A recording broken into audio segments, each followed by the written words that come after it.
Let's do it. Ugh.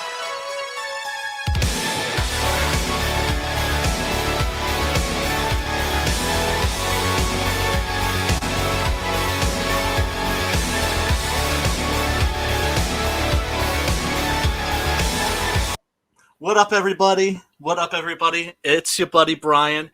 It's your boy Matt. We are back for another episode of CG Horror Movie Club, the stream where we watch horror movies and talk about horror movies. We always try to pick something that is not behind a paywall, something that you can watch for free. Usually it's something on Tubi because Tubi has a really great selection. This week, it's actually the link that's down below is to a YouTube link, and you can watch the movie that we're talking about tonight, SAVAGELAND. You can watch that completely unedited, free of charge. So let's get into it. First of all, has there been any horror news going on? I meant to take a look at the. Just Elvira. Oh, okay. All right. Okay. Yeah. No, I mean, sorry, okay. But, hey, look. Here's the thing about Cassandra Peterson, aka Elvira. Okay. By all accounts, right? Anybody that's had an encounter with her, including myself, will tell you she is a sweetheart. A sweetheart, and the most unpretentious person you will ever meet. Has zero attitude. I remember, how she came off in the Fangoria interview when I was a kid, and she was talking about like how she was hosting a movie and it was going to be in 3D, and so you could get your 3D glasses at the local 7-Elevens, and so people are waiting online, and like they turn around and she's on the line waiting with them for the 3D glasses. They're like, "What are you doing here?" And she's like, "Oh, I want to watch the movie too." So that's the kind of person that she is. You got to understand. I mean, I know I'm making excuses for her, but she is horror royalty. Yeah. And, you got to understand, man, people have been gaslit. People have been brainwashed. It's severe. A lot of my friends, they're still dealing with heavy duty post TDS, Trump derangement syndrome. I mean, seriously, look, Yeah. Hey, look.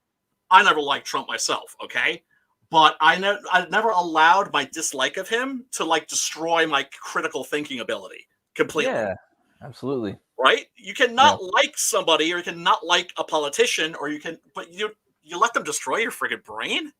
Yeah, there's only so much you could do. You know what I mean? Like it's on that wrestling. Well, yeah, and even on like I don't know, man. Even on like a small level, like why even get mad about the politicians? You can't fucking do anything. No, you know. Look at all these truckers trying to do shit. They're not going to stop that motherfucker. I mean, it's cool they're doing stuff. Hopefully, that'll be like the first time they've stopped or like a protest has done anything. You know. Oh, Canada, we Americans apologize for calling you pussies. Hey, man, not that I ever did.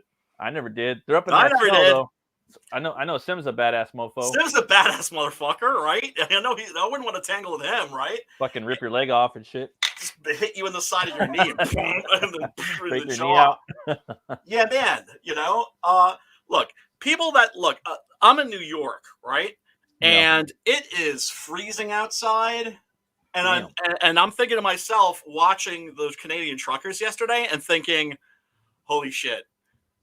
I'm complaining about how cold it is here. It's got to be 100,000 times colder where those cats are at.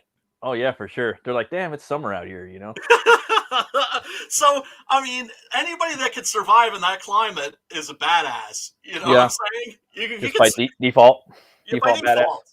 Yeah, without a doubt, right? Yeah. So, yeah, the Elvira thing's disappointing. It's sad to see people. Well, what's disappointing about it is that she's advocating for censorship. Yeah, it sucks, dude. Like everyone's doing that now. You know what I mean? For some reason, I don't understand. I guess call them out on it. I'm sorry. Go ahead. Well, I'll just say it seems like some of these people, they just get to a certain age and they kind of get comfortable and they kind of give a fuck about what people think and they don't want to lose their jobs. I think that's what it boils down to. But I mean, like Cassandra Peterson's retired. Neil Young is, is also, and it's because it should be the other way around. It's just like, hey, I'm in my 70s, I'm in my 80s. I give a fuck what fuck you think. y'all. You know fuck what I mean? y'all, dude. Like when I hit 50, I was just like, I'm too old to give a shit about what people think about me and this, that, and the other thing. Yeah, do you know what I mean? Yeah. And if anything, it should it should make you give less of a fuck, right? You kind of know by then, like how society is and sociality and how humans interact with one another and what they're gonna do and how all that doesn't make any shit of a difference. It really just got to be you and have some fun and be good to people. You know what I mean? Don't expect shit from nobody. Just be a good person. Right. But yeah, the Neil Young thing. I mean, not that I was like ever like a Neil Young fan. Yeah. But it's like sad where it's just like, I remember he did this song. I think this was like the Crosby, Stills, Nash and Young reunion where they did that's what it's called, reunions. Where I think they were doing a song about I think it maybe was about like Reagan or something like that, and there's a lyric where he goes, "You're all washed up." I'm just like that's exactly what I thought when I saw the Neil Young story. I was just like, Neil, you're all washed up. I remember him with like Pearl Jam, keep on rocking. I'm like, this motherfucker's rocking in the free world, I guess. I never even knew who he was until I seen him with like, I think it was Pearl Jam or better, They're doing that rocking in the fucking free world. I don't know, man. He said some fucking shit though. Some people were posting up on Twitter. I don't know if it's real or not, but it's like, damn. Oh yeah, like some homophobic shit from back in the day. Some homophobe shit. I was like, but here's the thing, is like how much stupid shit has come out of your mouth in your lifetime? Right? Yeah. How much stupid shit has come out of my mouth in my lifetime? It's just we don't have cameras and microphones in our faces. Yeah, that's true. I mean, we kind of do now, but right? But it's not like it's like now there's a record. Yeah. And somebody like, because I mean that was some pretty nasty shit that he said. I'd be like, oh, what an asshole. But I'm also like, this was like what, 1984. He's probably changed his opinion and probably looks back at that and cringes. He goes, ugh, right? Because I could look back at shit that came out of my mouth and cringe, right?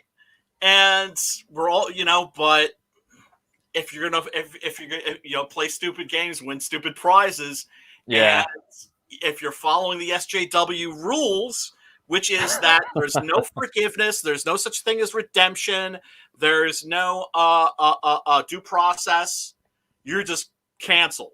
Yeah, done. See you later, bye type shit. Yeah, so he should be gone now. We shouldn't even right? Same thing. There's a lot of shit going on where there's a lot of like fucking people that are like in that fucking SJW fucking court, and now they're doing shit where other people got canceled for. You know what I mean? Yeah. It's a lot of that going on this month, or at least last month. Today's the first, but it's fucking crazy, dude. Well, just like our politicians, rules for thee, not for me.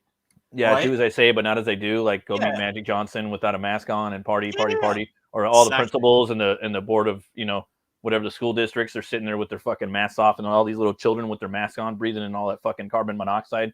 You know what I mean? Not breathing at all. That's a thing too. Yeah. Imagine if you work in a fucking place where there's a freezer and you got to go in there and breathe it all on your mask and then breathe all that monoxide back in your lungs. What do you think is going to happen to those lungs of yours? Yeah, and they're making everybody wearing these masks. They're worried about all these other things. Worry about fucking pneumonia first. Yeah, no shit. That'll get you. I mean, you want to get sick. I mean, I remember like when they in New York City when they instituted like an indoor smoking ban. Yeah. It was like freezing outside, and I would like, go into my friend's bar, and it would be hot because it was packed. Right. This is like Lucky 13's, this place in Brooklyn, one of the metal bars there. Right. Oh fuck yeah. And I'd step out for a smoke, and it'd be fucking bone chilling, and then step back inside. Surprise, surprise! I got sick like a motherfucker. Yeah, dude. Yeah, going in and out of the cold. Yeah. But but oh man, like dudes walking in and out of like freezers and shit. Oh man, that's terrible, man. That's a recipe for fucking pneumonia. Fuck, man. But anyway, well, what was I gonna say? Oh yeah, this is hardly horror news. Oh, it's horrific. No. I was going to say, no, yeah, it is horrific. But I've been wanting to play this game, Dead by Daylight, for a while, and it was on my Steam wish list, and it's like $10. So I got that, and the Halloween DLC. There's also a Hellraiser DLC and all this other for that stuff. one game that had a Radu on it. The full moon one. Yeah, I was playing that the other day. Dude, have you seen the Evil Dead game that's coming out? The new one? It's like all these Evil Dead characters. It looks proper, dude. I would definitely love to play it, you know? It does. So there's that I heard about, and then there's oh man, there was one more thing I wanted to tell you about. Oh, it slipped my mind. I'm sorry. And Dying Light 2 is coming out as well, which is an awesome... The original one was like a really awesome zombie game. Well, I was gonna say Ebon Press. I've seen some. Ebon Press! Oh my God! Put some stuff out on Twitter. The new Maniac 2 comic, and I love that art, man. It's full of gore, and it's just cool. They got a lot of stuff coming out, you know. Yeah, they do. They've got a House by the Cemetery comic. Well, and here's the thing: have you read any of the Ebon Press books? No, I just started following them just from meeting you. So amazing! Like, seriously, folks, if you love horror comics, if you're like me and you grew up on horror comics, check out Ebon Press, ebonpress.com. Steven Romano is a fucking lunatic. I'm not so sure I would want to be like in an elevator alone with them, right? He's got a sick mind. I love this fucking cat, right? In the Maniac adaptation he did, it's an adaptation of Maniac, the first movie. Yeah. But it's got extra shit in there, like nightmare sequences where Joe Spinell's like running around with a chainsaw, just in an apocalyptic landscape, killing everybody. And also, there's a crossover in this. This is when I say that Steven Romano is like sick in a really, really inspired way. He has a New York Ripper Maniac crossover in the Maniac comic. Oh wow, doing some MCU shit right there. Yes. Horror style, baby. Yeah, and so it's like Maniac versus the New York Ripper. Oh damn! So did you read that comic already? Yes, it's amazing. It's actually. You know what? Wait 1 second here, because I think I got this on my shelf. Everything that this cat puts out is top quality. Like, here it is. All right. What's that one movie with Marco Rooker where he's a killer? Was it called Henry or something like that? The books are on the expensive side. Hey Brian, what was that? Yeah. What was that movie with Marco Rooker where he's a killer? Was it called Henry? Oh, Henry. Henry Portrait of a Serial Killer. Yeah, I have to watch that. I still haven't seen it. Really? Oh. I haven't seen Maniac. I saw Maniac a long time ago too, so I got to rewatch that one. It's a piece of filth. Like one of the definitive 42nd Street Grindhouse movies. Whew. It's greasy. I seen the after you watch that one. It's great. I seen the Ripper one on Tubi, like recommended. You know, New York Ripper. The chicks like laying in the street. Like, oh, I've been hearing about that one. Oh, dude. Seriously, that is a piece of misogynistic filth. And I cannot, that's coming from me. Really? Right? Where it's just like if SJWs are all up in arms, like trying to ban it. And, I mean, of course, I'm against any form of censorship. But if there is like, it's a piece of misogynistic filth, I'd be like, yeah. I agree with you. It's so mean. Yeah. It's like, yeah, all right. Yeah. It's just, I got to keep it real, right? Right. And if I could torture a group of SJWs like Ludovico technique style, right? Like Clockwork Orange. Yeah, Clockwork. Like have a whole bunch of rent out a whole theater, fucking strap their asses in, fucking pry their eyes open. If I had any movie I could show them, it would be New York Ripper. Oh wow, damn, dude! I might have to check that one out pretty soon. Oh yeah, we'll do. Maybe that'll be next week's movie. But yeah, look at this shit. Oh yeah. Now, how would you love to have like a giant poster of that, damn, dude, on your ceiling above your bed, so you wake up and this is what you see? That's a painting, huh? Fuck. Oh, dude, he doesn't skip the artwork. Oh my god, amazing. He's working with people like Kyle Holtz has done a bunch of stuff. Sick. With Ebon or what? No yes. shit. And he's one of my favorites, bro. Oh, without a doubt. Now Yeah. look at this art here. Yeah, he ain't skipping on the gore. No, he goes all the way. And what I love is in his adaptation of, like, he's also doing he's doing a sequel to the Beyond. This is like a book he put out like 20 years ago, and it came with like a little card. Oh, that's tight.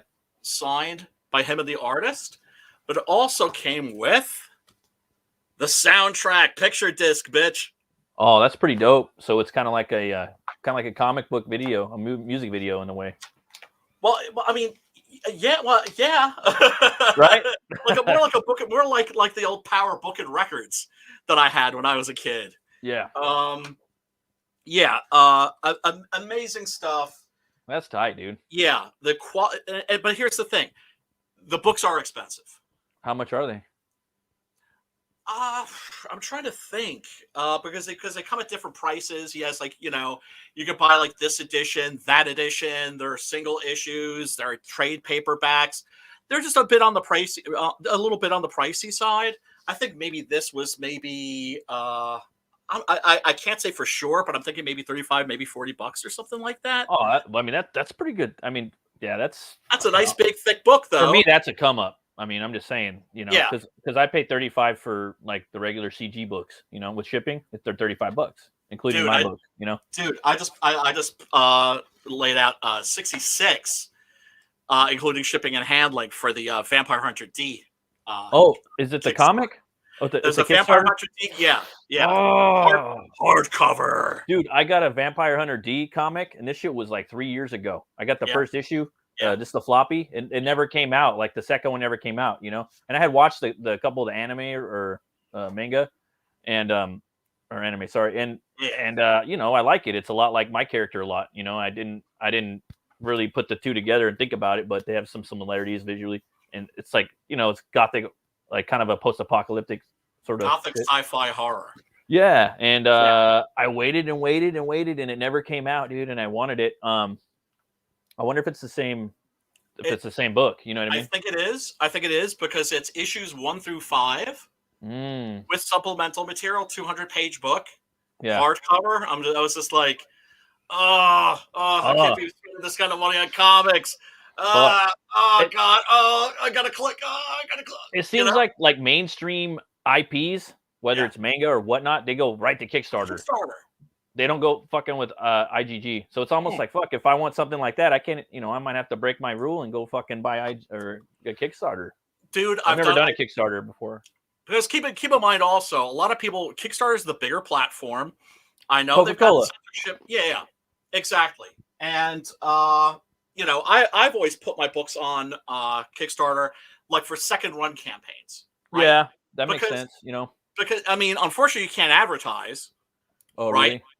No. I don't know I don't know their stuff, but yeah. No, I mean, if you advertise, because if you go on Reddit or something like that, like I said, like with when our man Mike Barron, comics legend and icon. Oh yeah. Who deserves a little fucking respect. Yeah, they don't respect no fucking. They don't respect nobody. None of the OGs. The OGs. None of the OGs. They really don't, and that really ruffles my feathers. So yeah, Kickstarter. I understand why people refuse to use Kickstarter. Yeah. I avoid it. Well, I remember when Todd McFarlane thing came out, like everybody was buying that, like Ethan Van Sciver. Everybody was fucking backing that shit. I didn't back it. I fucking wanted it too. I was like, I didn't have the money though. I think it was like $300 or some shit. For what? What was this? That fucking Todd McFarlane Spawn reissue of the first toy, but big. You didn't get that shit? No. I've never been a Todd McFarlane guy. Oh, okay. Well, I always was. He was one of my heroes when I was a kid. Right. And I wanted to be him when I was in like 9th grade. That was what I wanted to do. I wanted to be a comic book creator, and fucking he was, a millionaire, whatever. But anyways, entrepreneur. Everything. It was just something to aspire to. And then that was before I knew like all of his stories. At that point I knew he like did 700 submissions for Marvel, like art wise, and still got turned down. I was like, damn, this guy's fucking insane, Yeah, but, I'm sorry, go ahead. But the toy, dude, it's fucking big. It's badass. It's like a recreation of the first Spawn toy. but Oh wow. way better. It's got all these little fucking tchotchkes. You know, Ethan's doing his toy and he's like doing different arms and hands and legs and all kinds of shit like that. Yeah. That's what McFarlane did, but the toy is like fucking huge. It's like 2 feet tall and shit. But I think it was kind of pricey, so I ain't paying $300 for a toy because I can't justify that. No, man. Well, I mean, for me, it's like my first thing is like books. Like I want to read comics. You know, I want to read. Yeah, I want to read the. But yeah, no, I mean, and that's the thing. It's just like Vampire Hunter D exclusively on Kickstarter. Yeah. Well, you have no choice. You have no fucking choice. You can't even buy it in a fucking comic book store. You have to buy it off Kickstarter. And here's the thing. It's a fucking store. Indiegogo. Store. Yeah, it's a store. Right. It's an exclusive store.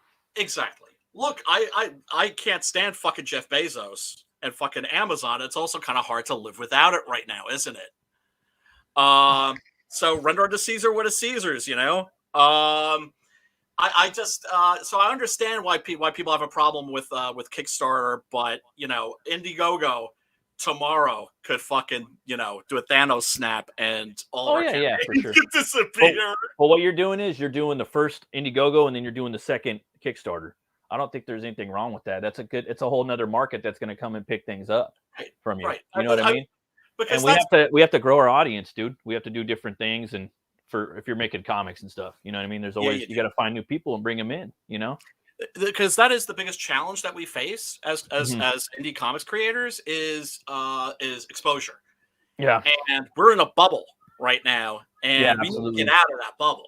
Yeah, right? Everybody needs to create little micro bubbles, little baby bubbles, you know? And reach out to other bubbles. Mm-hmm. One which I may be penetrating soon. Nice. We you know, I don't want to count any chickens or anything like that, but I made some inroads to a certain member of the fandom menace that's interested in having me on. If he has me on, I mean, he's gonna have, you know, you on, and I'm gonna recommend, like, you know, if that door opens up a little bit, I'm gonna go and hold that sucker open. You know, for my my compatriots and my comrades in arms. You bet your ass on that. Anyway, so tonight's movie, SAVAGELAND. I wasn't sure if you were gonna like this, and so I was like, okay, you know what? Because this is one of those movies. It's not perfect. It has its flaws, but I think it's really interesting, and I think it's worth, at the very least, a look. Right now, we're living in a time where horror is bigger than it's ever been. Yeah. And anybody can make a horror movie with their cell phone. And so that doesn't mean that everybody should, of course. And so back in the day, there was a finite number of horror films. And, you know, you could always rely on, you know, some sick bitch like me to have seen almost everything, right?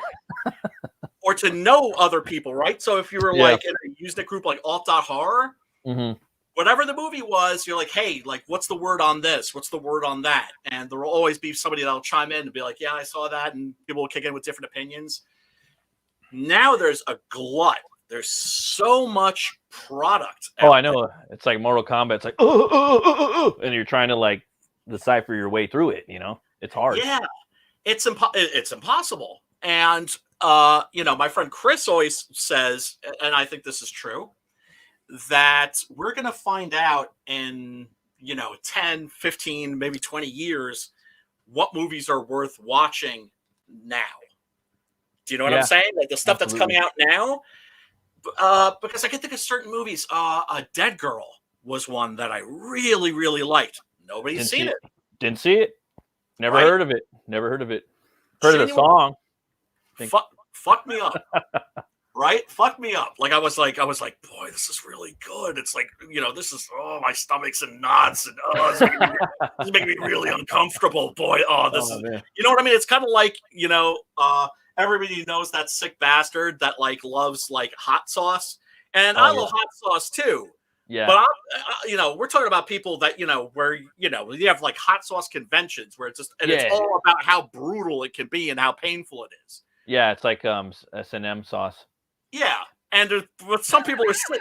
Some people are sick like that, right? Yeah, they're And like if you're a tears horror coming down. fan, yeah. It's like, oh God, oh, this hurts so much. Oh, this is fucking awesome. Oh, I love it. yeah. And when you're a horror fan, you're kind of like that, if you're hardcore anyway. Yeah. And Dead Girl is one of those movies, but I have to see if I can find that on any streaming services. I'm sure that's got to be out there somewhere. Sweet. But my point being, there's tons and tons of movies and things that are good or different or special in some way get lost in the shuffle. Mm. And I think Savage Land is one of those movies. Now, just off the bat, because I always make sure not to ask Matt before we start streaming what his general opinion of the movie is. What did you think of this? Honestly, I thought it was interesting. From the get, I knew it was fake, but I watched it with my lady, and she thought it was real the whole time. So it kept her awake and shit. Oh my God. Oh. Yeah, but what fucked me up, and I'm not going to say this because you dropped that tweet or anything like that. I'm being a fucking 100%. As soon as I put that on, I knew that was fucking Lin Wein in there. So I was like, all right, he has something to do with this. And then that kind of took me out of the movie a little bit. So I was like, I was like, that's fucking badass. The fucking creator of Swamp Thing and Wolverine is fucking in this motherfucker, Yeah, man. So I was just thinking of that the whole time, like he's cool, dude. Like, and he's fucking believable in the movie. Like, if I didn't know that was him, I mean, obviously he's believable. Like, my lady saw it and she's fucking like thinking he's a photographer from Vietnam, and the way he plays it, he's just being himself as if he was a photographer from Vietnam, Exactly. And I think the movie was awesome, dude. It was really cool. And then the end is, it sets up probably for a sequel or something, and it always keeps you guessing, right, till the end, and it's very believable. I like these movies, man, and they're hard to put out there. Again, like you were saying, they're hard to put out and stick out, and be believable post Blair Witch Project. So they have to. I don't know, man. It's hard to get them out there, but this is believable because it's a little town in Arizona. There's 60 people in a border town. It's fucking weird too, because I watched this, and then I read by the 656 guys, the Undead Nightmare today. So it kind of like they both kind of had like a similarity in my brain, It was weird. And I've been sitting on that book for a long time, and it was cool. It was a fun little 3 days I had, because I watched this and I had fallen asleep, and then I went back and watched it again. But some of those photos, man, they're fucking scary. When I was watching this the first time, I was falling asleep, and I would wake up and I would see the photos, and I would doze off, and I'd see the photos again. And that's fucking scary, dude. What the fuck? Oh my God. Yeah, and at that point, I was like, is this shit real? And I was like, I think that was Lin Wein. I'm going to go check IDMB or whatever the fuck later. I'm like 90% sure that was him. And then I would doze off, and then because that's how my brain was interpreting this. Right. Is it real or fake or what? But either way, it's good. It's a good production. It's a fucking awesome concept. Killer. You know what I mean? Yeah, man. And you don't really know exactly what they are. But at the end of the movie, there's a little tell from one photograph of what they are. Yeah. So I don't know. That's it in a nutshell of what I thought about it. Excellent. Well, yeah. No, I mean, because I know some people aren't crazy about this movie, and here's the basic premise of the film for those of you who haven't seen it. This is not a found footage movie. This is a mockumentary. Okay, I would say docu. Yeah. Yeah. So this is a fake documentary about a zombie or they might be something else horde that rips through a town and decimates everybody in it. It's a border town, and everybody gets killed except for one guy. There's like one survivor, and so they end up putting the rap on him. Which I actually think is pretty believable. Yeah, definitely, dude. It's an easy scapegoat, Right. And because let's face it, when it comes to law enforcement in this country, they're not so much looking for the person that did the crime. They're looking for somebody. Yeah. Right? Because they have to find somebody. Yeah. And this is the only guy that is left. So, well, you know, I guess he'll do. It's one guy left. Yeah. So, yeah, here he is. Victor Salazar is the character's name. So he's basically tried and convicted of killing 57 people in this town, in this border town. That's in an area that the locals have nicknamed SAVAGELAND. Being a border town, it's, you know, I mean, there's a lot of, you know, rough stuff going on in places like Juarez, for instance. As a matter of fact, you know, I hit the 656 boys up, and I was just like, I'm really curious to hear what you guys think of this movie, because when I read Undead Border, I was thinking of this movie. And I don't think any of them have seen it yet. No shit. Yeah, but yeah, they gotta watch that shit, bro. Yeah, they do.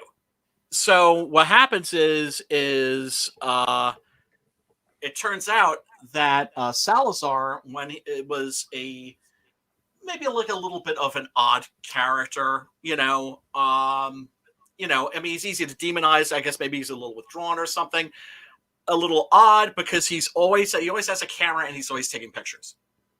And he's taking pictures of things like roadkill, but he's also taking pictures of things that are really beautiful too. And so he's a photographer, is what he is. And right. You know, in the artistic sense, you know, even though he's a guy that basically just gets by doing odd jobs, that's what he is at his heart. And so a camera turns up, and a truck driver finds Salazar's camera in his truck, gives it to the filmmakers, and is just like, gives it to this investigative reporter, and is just like, just don't involve me in any way, shape, or form. So they develop the pictures, and what they find is, to say the least, startling. And yeah, like, there's the camera. And so it turns out that Salazar, as a thought documentary, it does a really great job of recreating the crime scene.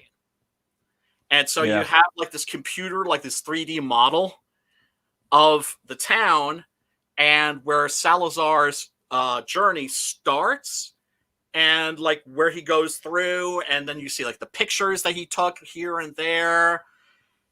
And it paints a absolutely horrifying picture.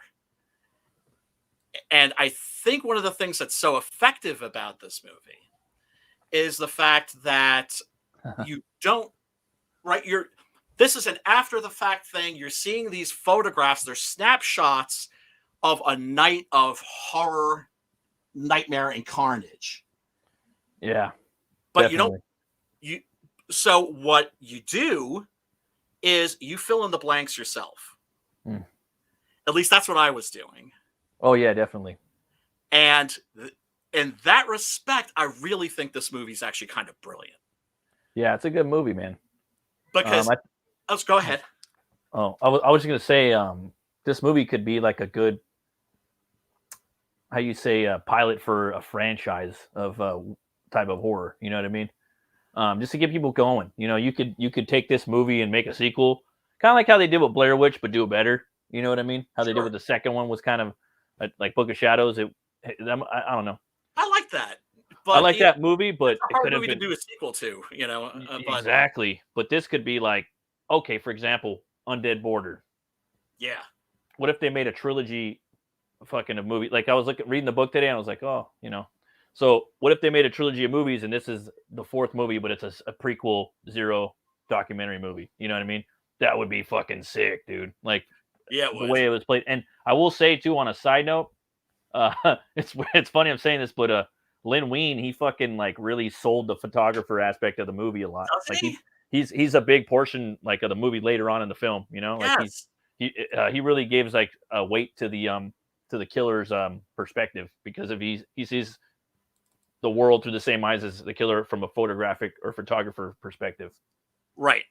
And so he's one of the people that the documentary filmmakers talk to. And he has a great line at the beginning of the movie. He's like, "Do you own a gun?" Because I do. And since I've seen these photographs, I sleep with it under my pillow. Yeah.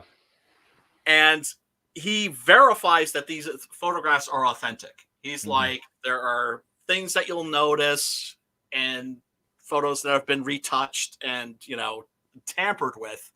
And there's no question these are all 100% authentic.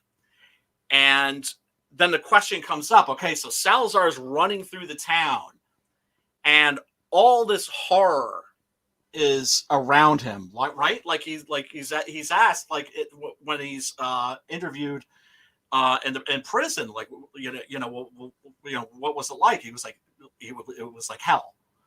And really, that is kind of, it brings up the question, okay, there's all this shit going on. Why is he taking pictures? And there are different explanations. One of them is that, that's how he's coping with what's going on. And then Lin Wein's character, the photographer, who's a war photographer, says that it's like he had a moral obligation. Yeah. That this was something that was going on and that somebody had to bear witness to it. Yeah, definitely. And unfortunately for this guy, it was him.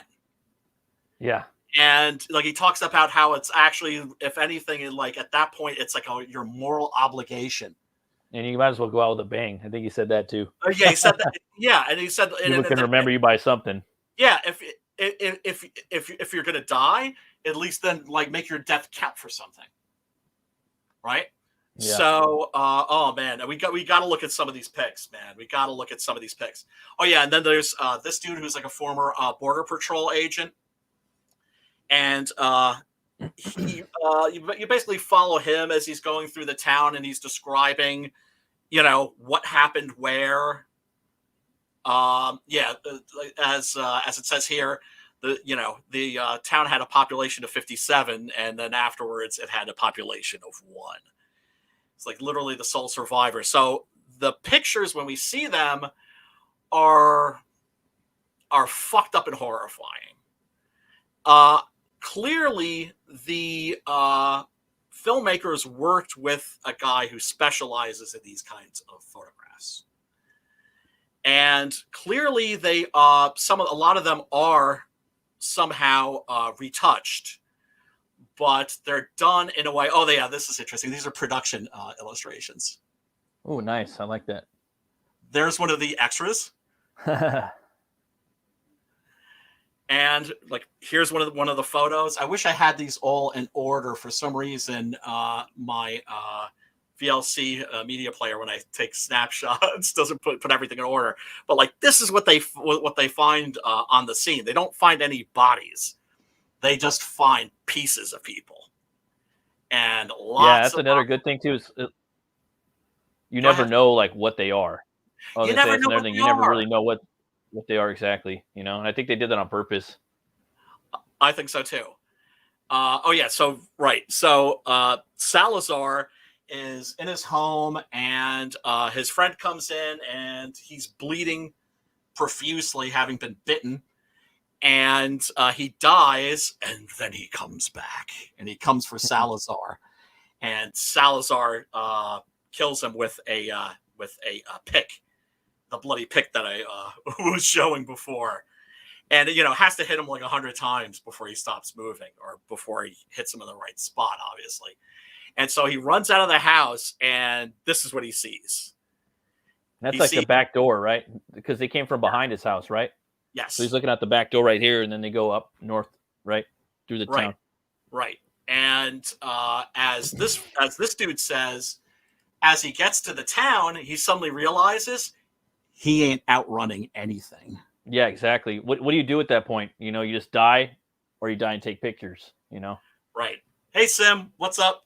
everybody in the chat, thank you so much for joining us. We're talking about SAVAGELAND here.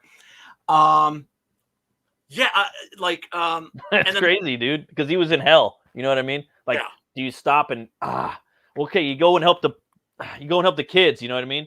Then they're gonna fucking eat you. You know what I mean? And but they're he gonna did eat try. you. He Right, tried. right, Yeah, but he did try. yeah, And that's the thing that I especially love about this movie. It actually has a heart. yeah. And it broke him away from that introverted photographer mode into caring about the kid. You know, and that's Yeah, what got him ultimately. You know, but the yeah, ending was the ending was a trip too, though. Like the very last 3 minutes, I think. yeah. Yeah. Yeah, we will definitely discuss that. Oh yeah, so this is a shot of like what the border looks like. And I see I've been to Cali, but I've never been to Mexico, and I've never been to the border. So this is very much a foreign landscape to me, and one, of course, that in this film is and also an Undead Border is utterly compelling.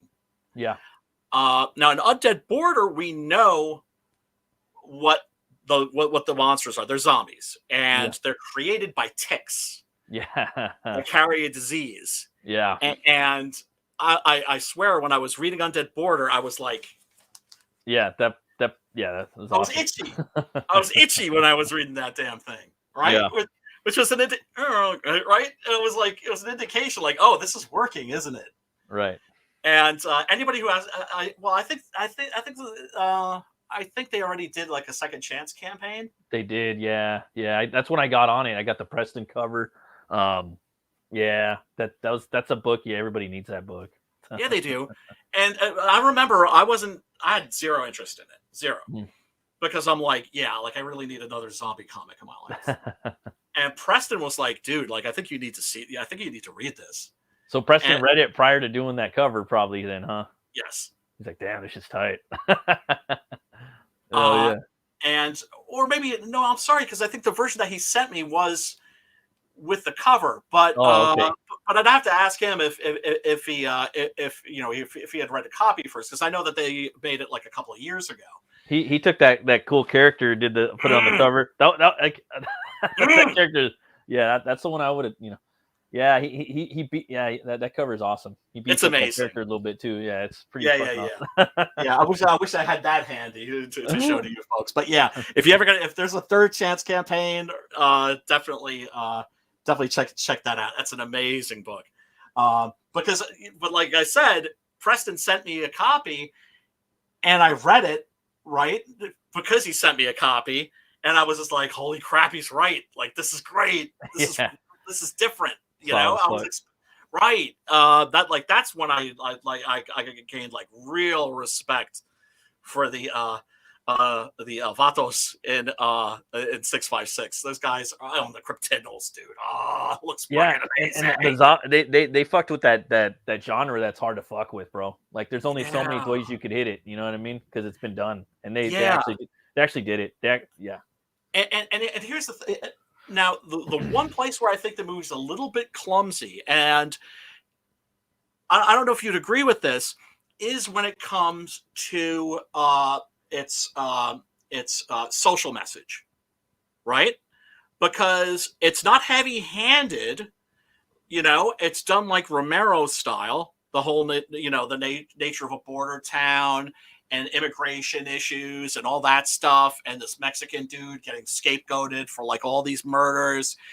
The weak links in the cast are like the ignorant racist white people. Yeah, like the well, I was gonna say Like the sheriff. The sheriff, but the thing is, what I found charming about this movie was I love fucking seeing infomercials in movie or public content commercials in movies. I don't know what it is. Like, if I ever did a movie that's small, I'm gonna have a fucking commercial with a local idiot fucking you know what I'm talking about? Yeah, man, I know exactly what you're talking Like about. Napoleon Dynamite, fucking Yeah, I already seen that shit. Better Call Saul, fucking public access, the Right. sheriff. Like, I don't know. I think that shit's just hilarious. It kind of puts you boom right into the middle of that town. It kind of like galvanizes you. It puts you Paramount, right, cornerstone, right in the middle of that town. It kind of sets it up, Right. So but yeah, that's an easy angle to hit. The stupid whitey fucking gringo. Yeah. And it's, it's not that there aren't people that are like that. No, It's there is. just that I thought that, that those actors could have been better. If you had somebody like Len Wein is just completely believable as this photographer. Like I said, I didn't even know it was him. And I had seen pictures of him before, but I didn't recognize him. And I was like, in preparation for this show, I looked it up on the Internet Movie Database. I was like, yo! He was just fresh in my brain because, like, I was really getting into Wrightson and his stuff, like, in the last few years. And then they both passed away, like, within, like, a few months of each other. Yeah. And he had come to the comic book store 3 blocks from my house. And, no shit. I was like, oh, the Wolverine creator's going there. And I don't even think I knew he created Swamp Thing at the time. Or that he was homies with fucking Wrightson and their buddies and they shared rooms together in college and all that shit. Mm-hmm. And I was just like, I'll meet him next time he comes around.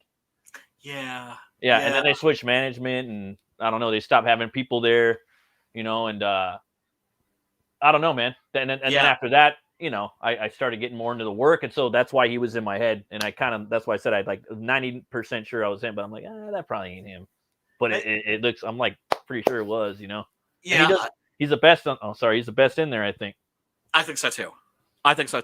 But yeah, no, like him and Wrightson, I wish I could have met them because I would have told them, you guys fucked me up when I was a kid. Fucked me up. That issue, I forget. I think it's maybe issue 3 or 4 of Swamp Thing. It's the one where he's like fighting the Unmen. Mm. And I'm trying to remember the name of the villain. It's escaping me now for some reason. It had a bunch of was it a bunch of heads and arms and shit? Like a head on top of a hand, and one of them's like Johnny Eck from Freaks. There's nothing like below, so it's like a torso with hands running around, and the head is like down, like where the belly should be. And we're talking about right, Creatures Out of Nightmare. Yeah. Illustrated by Bernie Wrightson. Yeah. And it don't get no better than that, right? Because Wrightson there's certain people that dominate certain genres and certain mediums. Right? Yeah, he was the Frazetta of horror. Without a fucking doubt. Without a doubt. Like, nobody even comes close. And that's not to say there aren't some other talents out there that are equally as good, but yeah. He's number one. He's number one, in my opinion. My humble opinion. Yeah. He towers over the genre like a titan, like the Colossus of Rhodes, right? The same way that Frazetta does with heroic fantasy. Like for me and like Bisley, he's like the fucking king of metal fucking imagery in comics. Yeah, man. Yeah, like he takes what he does and what fucking Frazetta does and Wrightson does and a million other fucking people do, but he makes it fucking metal. He's got the most metal fucking painted. He's on another level too. Yeah, without a doubt. But the best, I think.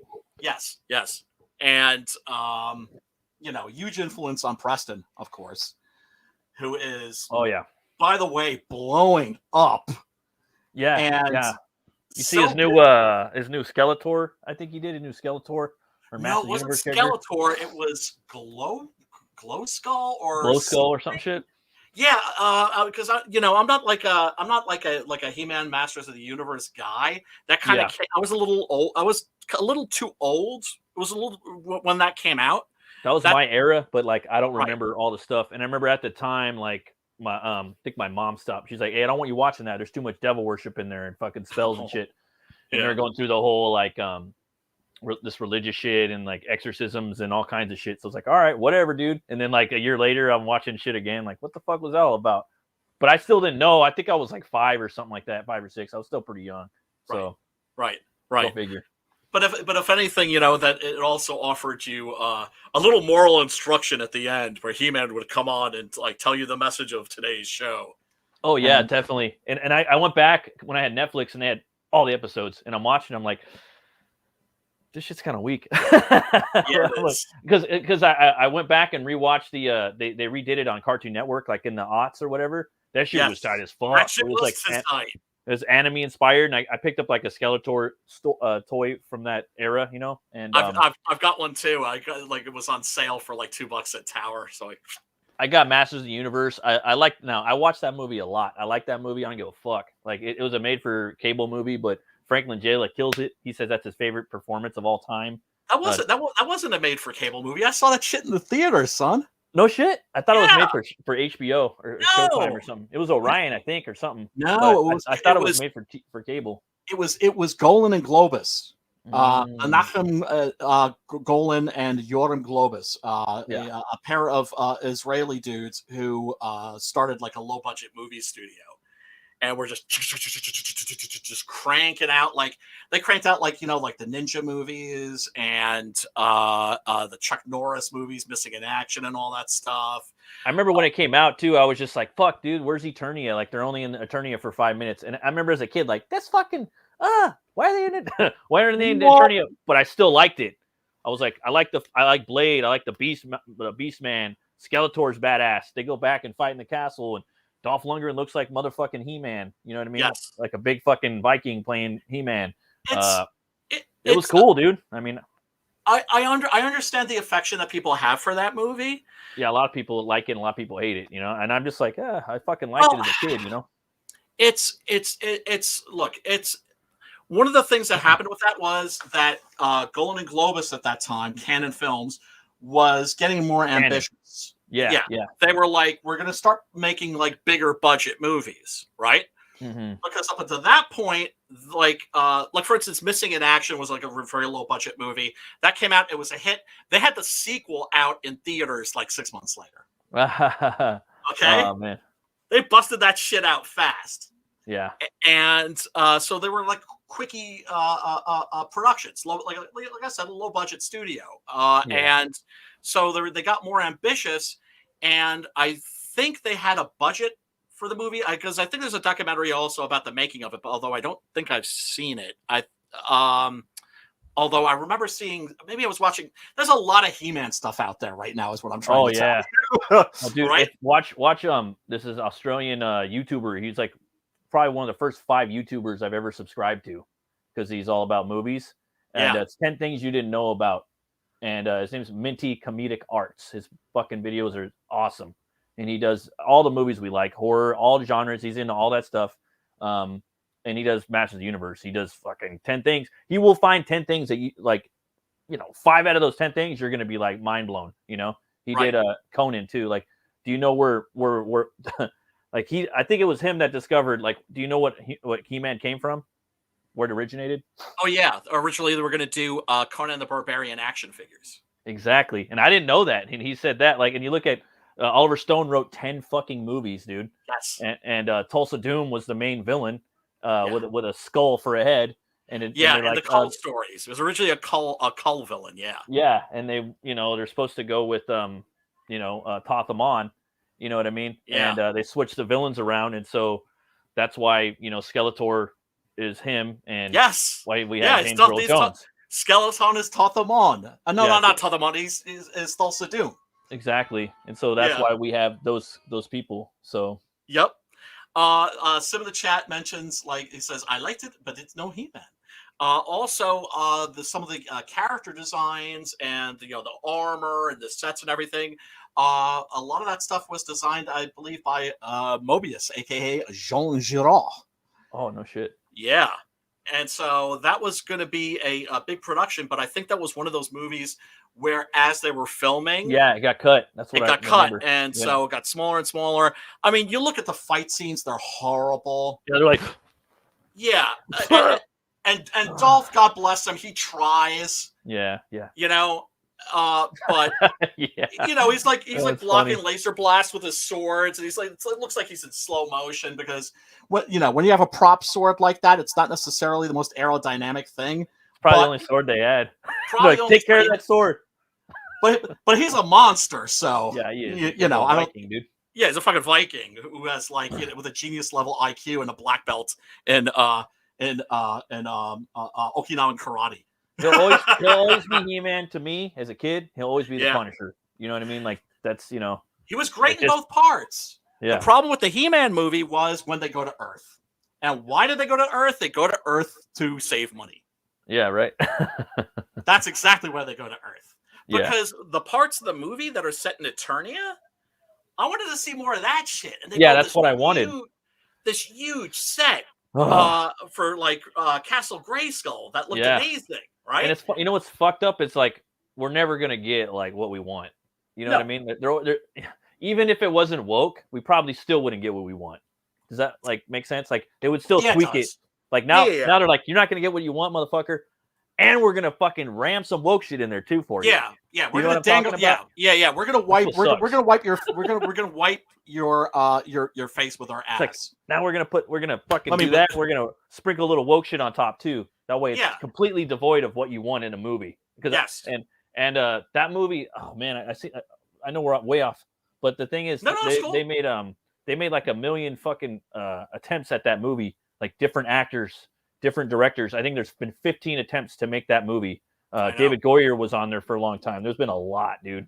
A lot. There's been a lot of concept art floating around too. Like some guy, it's pretty famous. He did like Ninja Turtles and Masters of the Universe, like really fucking badass kind of photorealistic looking shit on like Instagram and stuff. Like, dude, this looks tight. Like that is the fucking He-Man movie we need, And it's just. Well, I always thought they should have gone with the original concept, which is Eternia is this Apollonian place of knowledge and wisdom, and then you've got Skeletor, basically, a Thulsa Doom from the old Cull stories, coming in, and he's gonna fuck everything up. And so, who's gonna save him? Like Robert E. Howard style. It's not going to be one of the scholars. It's not going to be one of these civilized people. It's going to be that barbarian that's up in the mountains. What do you think about like Prince Adam turning into Conan or turning into He-Man? I think the whole Prince Adam character is just it was just a stupid idea. Yeah, it should just be He-Man. Like, put that bad motherfucker Conan, He-Man, Conan. Yes, up on the fucking barbarian throne. Up in the hills. We need him. Put him in Grayskull or fucking Eternia or wherever the fuck you're gonna have him in the castle with his big sword. And then he picks it up, and the sword just powers him up even more. Right. So maybe he's like buff, and then he picks the sword up, and he gets fucking super buff or something. You know what I mean? Like something. I don't know. Like Bane. He gets all like juice. It's like this. It's like the sword of steroids. Yeah, dude. He gets roided up even more. Like maybe he flexes more or something. I don't know. But well, I mean, Prince Adam kid, I was just like, it just needs to be a badass with a sword. Yeah, that's fine. And there's so much fucking barbaric, evil, badass shit out there he's got to fight anyway. So him turning into Adam, to me, doesn't really... Always a bad idea. I don't really give a fuck, to be honest, No. Like, no. Why do you have to do that? You're like, I don't know. I don't really care. But you know what? Fuck Kevin Smith, because he was, he said like, he wasn't a He-Man fan, right? Yeah. So he gets the job. Oh, I'm a He-Man fan, right? Here's the thing. If I was offered that job, I would have taken it too. Yeah, but I would have. You would have dove deep in that mouthful. Yeah. Exactly. And also, I would have talked to the fans. Yeah. What do you guys want? What do you guys want? I would I get on Twitter. I get on Instagram. I'd start a YouTube channel. What the fans want for MOS. You know what I mean? Right. And then I'd say, all right, this sounds tight as fuck. We're going to do this, let's vote on this. And then, and I would start a fucking old school message board. I'd start a website. Right. That's where you get fans. And the fans that are like our age, they're going to go on that message board and they're going to, I remember they had that for Hellboy. And Guillermo. For the movie, I found about the movie through Blade 2 because I love Blade 2 so much. And I found out who Guillermo del Toro was. Yeah, man, I love that. He's talking, oh, you gotta check out Hellboy. You know what I mean? I'm like, what the fuck's a Hellboy? So that came out, and I saw the BPRD on the guy's shirt and in the Hellboy movie, Norman Reedus or Blade 2. Yeah. And I found out about Hellboy, and he's like, yeah, this is a comic book, and it combines, it's got love, it's got action, it's got Nazi mysticism, it's got horror, it's got sci-fi, it's got everything that you could possibly think of in it. And then he's showing the concept designs, Mike Mignola, that stuff. You could go in there and talk to him. This was a long time ago.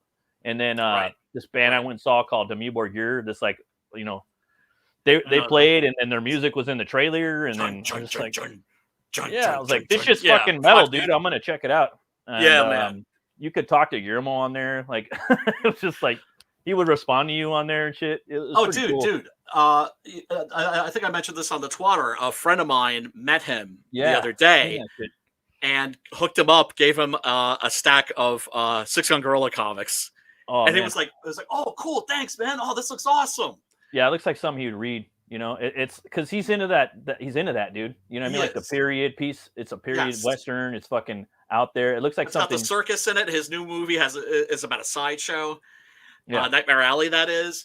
But what my friend said was that his energy, and my friend's not like a hippie in any respect, all right? He was like, man, he gave off this energy that was just like really positive and like childlike. That's dope. And that he was just he's a completely just real dude. Yeah, totally. Just a dude, right? And like took time out just to talk to every fan, and is like what you would want a filmmaker of his caliber to be. And he's a guy you want for every fucking movie, even though you don't want him and he's not going to do it. He could pull off any of these fucking movies of all of our books and all these video games we like. Oh my god, he's a super fan. He could fucking do it. Like he knows everything about all the little all the comics and shit. He knows a little bit about everything for the genre stuff, you know? Well, I remember seeing him like when Pacific Rim came out and he went to like the Bandai headquarters with like this little Japanese girl from the movie. Yeah. And the two of them are like taking a tour of the place, and they go I think out front or out back where there's like this life-sized Gundam. And suddenly you just look at his face and and he like turns into like a 13-year-old, just like, wow. It's crazy because like imagine if you were him, right? And there's all these different like subgenres of stuff, you know? Yeah. Like the Gundam stuff and the Hellboy stuff, and maybe a Marvel movie, maybe an indie movie, maybe a noir movie, maybe a Western, maybe Halo, maybe Lord of the Rings, you know, and you're trying to figure out like, fuck, I got to do each movie. Like I gotta do like one of these type of subgenres, you know, like it's pretty cool. Like you couldn't just stay on one subgenre for too long. You probably got to keep breaking off, you know? Right.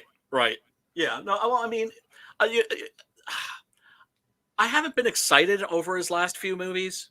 It's not that they've been bad. It's just that they haven't been great. Like I can't, like, for instance, like Hellboy 2, I saw it in the theater. I was like, this is shit. Then I watched it again when it came out on Blu-ray, and I was like, this is awesome. Yeah, movie's tight. Like, oh my god. Yeah. And it's one of my favorite movies of his now. Yeah, it's pretty tight, dude. I like the first one the most. I actually, because it's really good. I think it improves on the first, because it's based off the first, the first Hellboy Sea of Destruction. I think Guillermo's like stuff that he took with that, he improved on the story. But then, after that, it turned into the Guillermo verse and left the Mike Mignola verse, he switched everything around, which is cool. Yeah, which is fun. Well, I mean, the way I always describe that movie, it's a monster lover's pizza with extra monster. Dope, yeah. It's absolutely. Monsters out the ass. Yeah, exactly. And I love me some monsters. I'm a monster guy, okay? You know what he needs to do? He needs to do a fucking Hellboy-esque like franchise of his own. I think that's what ultimately like because he's horror. At the end of the day, he can do like all the little sci-fi and noir and shit. But at the end of the day, he's fucking horror, dude. I think he needs to make a Hellboy type character with a lot of like little monsters and shit. I think he would and then put Ron Perlman in there as a star. I mean, he'd have to, Yeah. I mean, he's getting up there in years, but when you covered him and you just get stuntman, bro. Just like Bruce Campbell don't want to do a lot of shit, bro. You just walk around and then fucking when you got to run and do that flip on your front, Oh, I agree. Stuntman. I agree. Movies are all about illusion. I really don't like the Andrew Garfield Spider-Man movies, but what drives me crazy is that I don't like those movies, but they have the best Spider-Man scenes ever shot. The Raimi ones? No. The the shitty Amazing Spider-Man 1 and 2, the ones with Andrew Garfield. Oh, you mean like comic book shots? No, well, I mean Spider-Man shots where they put a guy in a Spider-Man costume who can run up walls and do flips and do all that shit. Oh, without the CGI. Is that what you're talking about? Well, it's not CGI. Yeah, without in the those CGI. movies. Without the CGI. Because that's what drives me crazy about the Spider-Man movies is that, and I enjoyed, what was it, Far From Home? Yeah. I enjoyed that, but once again, it's just like all the CGI. All you have to do is put a guy in a costume that can, like, do acrobatics, and it just, No, I hear you. Like God that, damn it, man! it's a missed opportunity in that regard with parkour and all the different acrobatics and stuff there is nowadays. Yes. That I don't know. Like for me, the new Spider-Man, he's too OP. For me, he's Iron Man. He's got too much. He's got too much shit going on. Yes. That's what I liked about the Toby 1 and 2 movies, or the Raimi. I mean, I like Raimi. He's one of my favorite directors. Of course, we love him. We love him. The first two are like my favorite, and then the second is the best. Is maybe like what is easily like one of the top 5 superhero movies ever of all time. Yeah, I remember coming out of the movie theater like with my homie, like, damn, this shit's pretty That was a pretty fucking solid movie. Yeah, if they just given him web spinners. Mm-hmm. That was the only thing that bugged me. And also they don't have enough of Spider-Man being a wise ass. Yeah, I mean, I think that that was like what Andrew Garfield was, Yes, he might have been crazy. Like some guy, people are saying online, like that Amazing Spider-Man 2, he had the best like design and costume, and then also he was kind of the best Spider-Man in some regard. And I agree with that, and I think that probably Toby was a better Peter Parker. I mean, there's all these different. That's the important part, though. That's the important part. It's the same way with Superman. You don't so much cast Superman as you cast Clark Kent. You got to have that balance. You got to have that balance. You have to have that balance. They both got to be strong. They're both, without a doubt. But for a badass, solid fucking movie, like for me, I could just have the Superman flying around fucking people up the whole time. But yeah, me too. I know. If you got that solid Clark Kent, dude, you got maybe an Oscar movie or just a movie that you're going to come back and shed a tear to. Right. And that's my only beef with. The only thing I find really disappointing about Man of Steel is that it doesn't have the whole Lois and Clark thing. Yeah, that was my main concern too. Yeah, that was the one thing, and he wasn't Clark Kenting enough. He wasn't investigative reporting enough throughout that whole. He only turns into Clark Kent at the very end of the movie, right? Yeah, he only Clark Kent's in the fucking Snyder extended cut in the whole. Yes. And all of Snyderdom. Yes. I mean, I hope we'll get a Man of Steel too, but I just don't see that happening. Yeah. I just don't see that happening. I it's just like they're just determined to just like fuck up all of our heroes and all of our icons and I started reading Witcher. I read Stormbringer and the Ruby Throne. That motherfucker's brutal, dude. That whole society, they're fucking evil, dude. Evil. Oh my god. I'm like, dude, you're an evil motherfucker. This shit's tight, but it's just like, fuck, you're an evil motherfucker. Like, he's an evil mother. He's a villain. I don't give a fuck what you say. It is what it is. Elric's a villain. I don't know if he. Again, I'm only through Stormbreaker, so I still. But he's a product of his society. Environment. That's what I'm saying. He is from what he is. That's what they do. But I'm just like, damn, like this shit fucking exists. It existed in the '60s. This motherfucker was reading Elric, Michael Moorcock up on stage. I gather from at Motorhead shows and shit. Yeah. But I'm just like, damn, like he's not Geralt. You know what I mean? Like, no, that guy has some honor I mean, I guess he has honor too, possibly. I haven't read all the shit, but for his world, for his society. Well, he goes on a journey for sure. But he's a good guy. And Geralt's probably more of a good guy, I would think. You know what I mean? Yeah, well, I mean, there's that great scene that's in I forget which one of we're talking about the French hardcovers. And I think the fourth one is coming out very soon. And there's a scene where where Elric goes out into the world and they stop at these people's home. Oh yeah, that right there. That right there. I was like, the guards are just killing the dogs just to be killing the dogs, and then like the family's wiped out, the little kids' heads are on stakes. And he's just like, well, I mean, the guys needed, the boys needed to blow off some steam. Yeah, and basically to me, like the best, and I was already like eternal again off topic, but this is horror too. Fuck that. Elric is horror. I don't give a fuck. Like, it's dark fantasy, which is like heroic fantasy mixed with horror. Yeah, Melon Bonet, Bonet. I forgot his. That's society. How I always pronounce it. I may be fucking it up too. Melon Bonet. Yeah. And I think of just like I think of melanin, like skin tone and bone. Like that's what I think of because they're white. Right. Or he's white, but the rest isn't. But I was thinking Clive Barker, Cenobite, fucking Hellraiser the whole time I read it, and then I watched the There's fucking that influence in the comic for sure.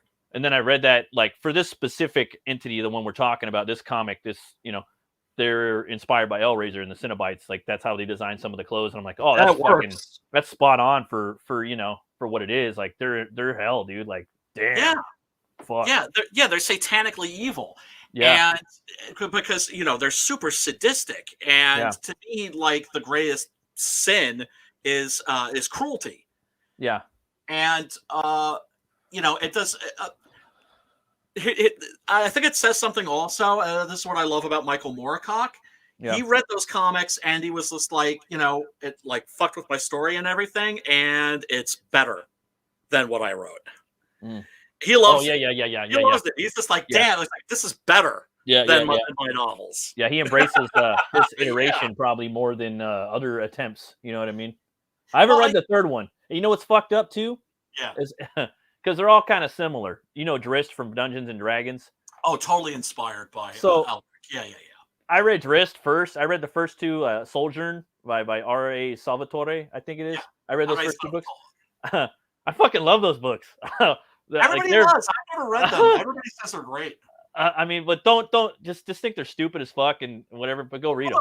Novels. Don't listen to me or whoever the fuck says they're good. Go read them. I fucking loved them. I only read the first two, and I still want to read the third one. And because you're always thinking of this like white skinned, fair haired elf dude that's a badass warrior, Legolisian, and that comes out, and then then The Witcher comes out, and like, oh, that's pretty cool. They're kind of similar, And then you hear about Elric, and I've seen Elric in the back of Diamond previews mags, the Ruby Throne. That's when I first seen it, And I was watching that dude, what's his name? The Razor Fist. He was talking about it. Oh, yeah. And, he's a huge fan. I'm going to check this shit out. It looks pretty badass. And he, so that's when I got it. Real quick, Sim in the chat, dude. If you want to hop in, I shot the link in the horror movie club DMs. He said they ruined Daredevil like that, and Batman versus Superman because they want the main focus to be the love relationship. Yeah, I mean, the Daredevil movie, I actually like I actually think the director's cut of that is actually a really excellent movie. Yeah, you just have to realize that.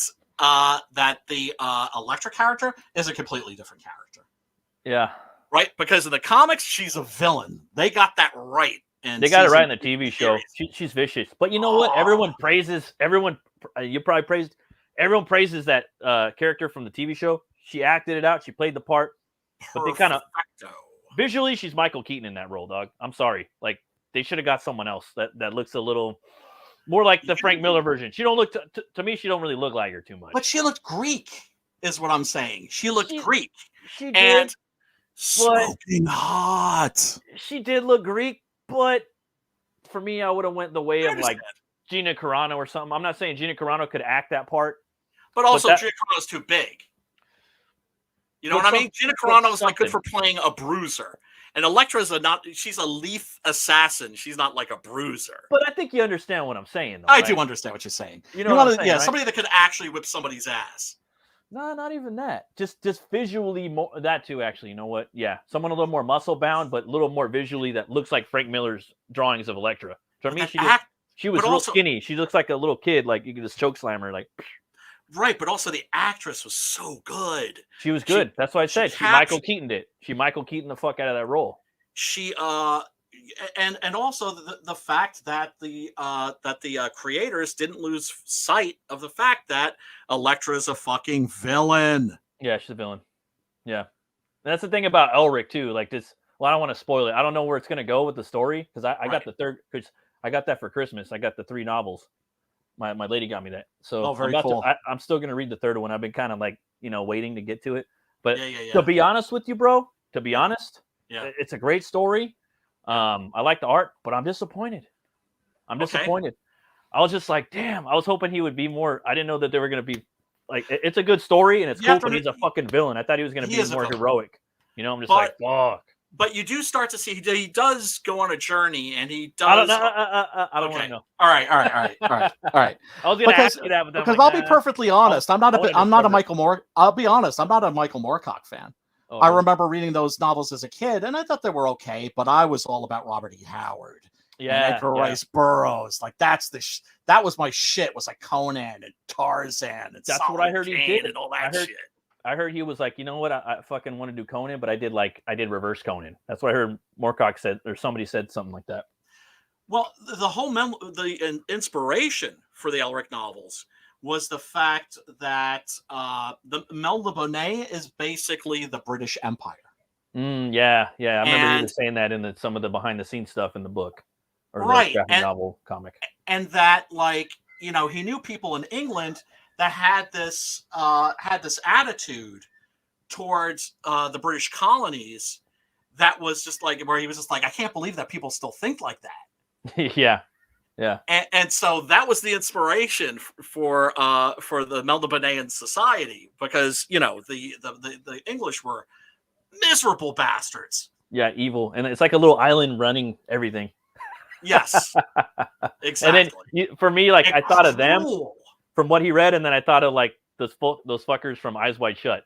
You know what I mean? Right. Yes. I was like, that's what this is, and then Hellraiser thrown in. So that was like all three. Yeah, well, I mean, like the Cenobite fashions, it fits. It fits perfectly. Yeah, because I've seen some of the some of the paintings and stuff from back in the day, and it doesn't. Craig Russell. It doesn't mesh well with that genre. No, in my opinion, really humble opinion, it really doesn't. And the current shit, the books that are coming out now, they're amazing. Yeah, they really you could tell they didn't just you could tell they did some deep thoughts on that. But but maybe not, French, man. But maybe not though, dude. I mean, like reading it, it's just kind of like instinctual. Yeah, this is fucking Clive Barker shit right here, dude. You know what I mean? Like boom, boom, boom. I'm reading it. Boom, boom, boom. Like that's probably what I would have thought. Like no shit. But also, the French model, you get you might be waiting a year between installments. Yeah. You might be waiting 2 years between installments. But when you get that book, it's perfect. I'm down. Every page, every panel is perfect. I'm down. I like waiting a year for my. Yeah. I don't give a fuck as long as it doesn't bother me. I'm a big believer in the French model. I think that's what we need to be emulating. Yeah, if anything. That's where I'm going. Like for myself, going forward. Definitely. Most definitely. Simon says they refuse to actually make a badass chick. They all have to be innocent. Laugh, LOL. They get hurt and changed by a man. Elektra is a badass character, and that's not what we got. Yeah, no, definitely. Like I said in the original Daredevil movie, the one with Ben Affleck, it's just a completely. Oh, there's Sim. Oh yeah, you sexy Quebecois. Let's hear your voice. Did you see my comment in the private chat? Did someone say French comics? As I come in, as I click the thing and I come in, I hear you guys say French comics. I'm like, well, I'm on time. Boing, boing, boing, boing, boing, boing, boing. By the way, Sim. By the way, congratulations on your Canadian brothers. And I know, right? Dude, have I not been fucking telling you for a while that you guys just didn't know us? Yes. You just needed to see us go fuck off. Told you guys. I believed you. I've been telling you for a long time. There's a difference between what you're perceiving and who we fucking are. Yes. Yeah. Yes. Well, and I'll say it again. That's it. Well, I mean, I've been saying for ages, like with the Yellow Vest protests in France, which most of here in America, they don't report that shit, right? Yeah, dude, I remember when it was happening. You were one of the only one with me sharing that shit, like the Yellow Vest here. Like, dude, did you remember how they got wiped? Like they were shooting at them with fucking water gun. Yeah. Hey Sam. Yeah. Sim, you need to make a trucker in that verse that's in space and he's dealing with some shit. It's already in that's there. Very dude. similar. It's already in there. There was a story. There's a story that was telling. Okay, you know me and Ace. We've been talking about doing a little short story of the Ace and Nat, and it's called what was it? Space I didn't know that. Space Heist. And the entire premise of it was to have Nat riding a fucking convoy, you're going, convoy! And that was before all of this shit. You can ask Ace, and that's when I said, when that happens, I'm gonna do Nat riding a ship with the epic sax guy. What did I fucking do? Nat riding a ship with the epic sax guy. If you look, you go on my thing, he's riding a ship and he's. I'm just saying, dude, because like that shit kind of reminds me of like your Nat, the Nat verse. Nat kind of reminds me of like Lobo and you know, and heavy metal, and it deals a lot of that stuff would deal with like social political commentary, and it would. But that's why I put Merc in his name and not Bounty Hunter or nothing, because he can also be a space trucker. Like he's a delivery guy. Like one of the stories that I want to do is called The Parcel. Don't ask me what it's gonna be, but it's gonna be fun. Right. But yeah, that's the entire premise of it. And obviously there's space truckers in the Nadverse. Hell yeah. That's what I'm saying. It's like here you go. It's like gift wrap for and Nat, obviously there's going to be a wink of all of this shit in there, because my Canadian pride is over 9,000. You have to. You know what I mean? And it represents when the book's being made. You know, and I love that shit. I love seeing stuff that happened in a comic, like a Lobo thing or something like that. Like there was something that happened in one of the newer Lobo comics where he has dreadlocks and is painted. Beautiful book. But it referenced things that were going on at the time in a political, thing. But they've always done that. That's what RoboCop is. That's what Lobo is. It's for Verhoeven. Yeah, and that's what Nat the Merc is to me. It is. Like it's a commentary. It's a social commentary, satire in a way. Love that shit. It's what I love about all that stuff. It's when if you read Meta Baron, right? It's very serious.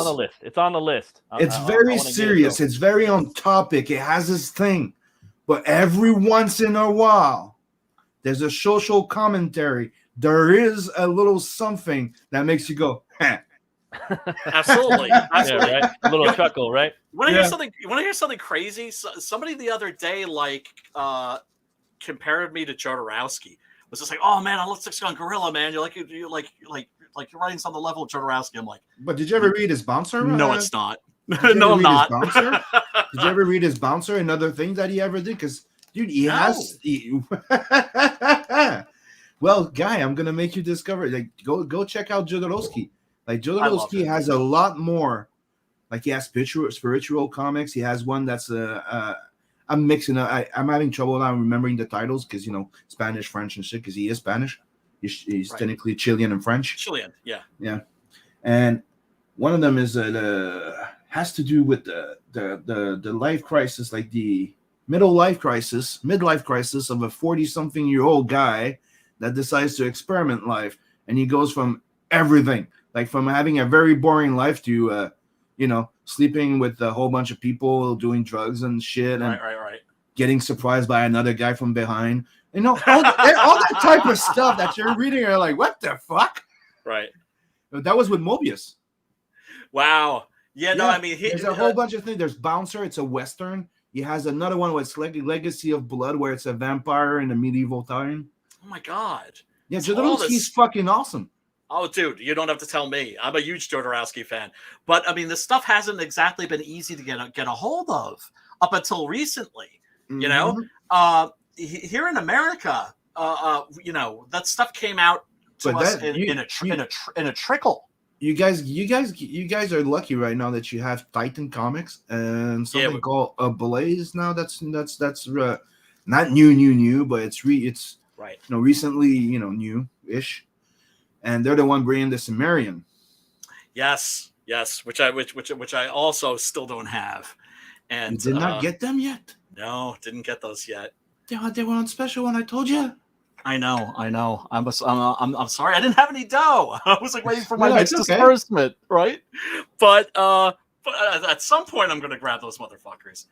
But yeah, no. I mean, you and I, we were always like the champions in CG of French comics. That people, it's like, okay, like French comics and manga, because I was the first one in CG. I was the first Canadian, I was the first French guy, and I was the first one to talk about French comics, mangas. You're trailblazers, Sim. Yeah. What can we say? But we're actually passionate about comics and books and all that stuff. Like, I can talk for hours about movies, anime and stuff like that. The only thing that Brian knows, it's those old horror movies. Yeah. I'm not so much into them. I do. There's some of them I do like that we can talk for hours, but I'm not. It's not my main cup of tea. That's what's fucked up about you French people, man. You're not down with horror. I am. Horror.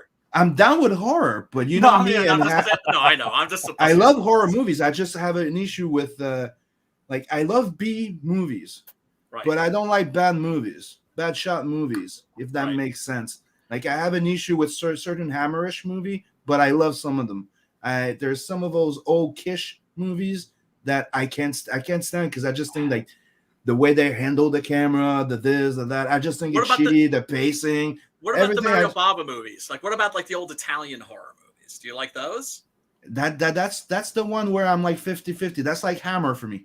Okay. Like, it's like if you throw me one of those movies, it's kind of like I'm not sure if I'm going to be interested to click on it. And if I do, I'm flipping a coin. I'm playing Russian roulette at this point. Well, I mean,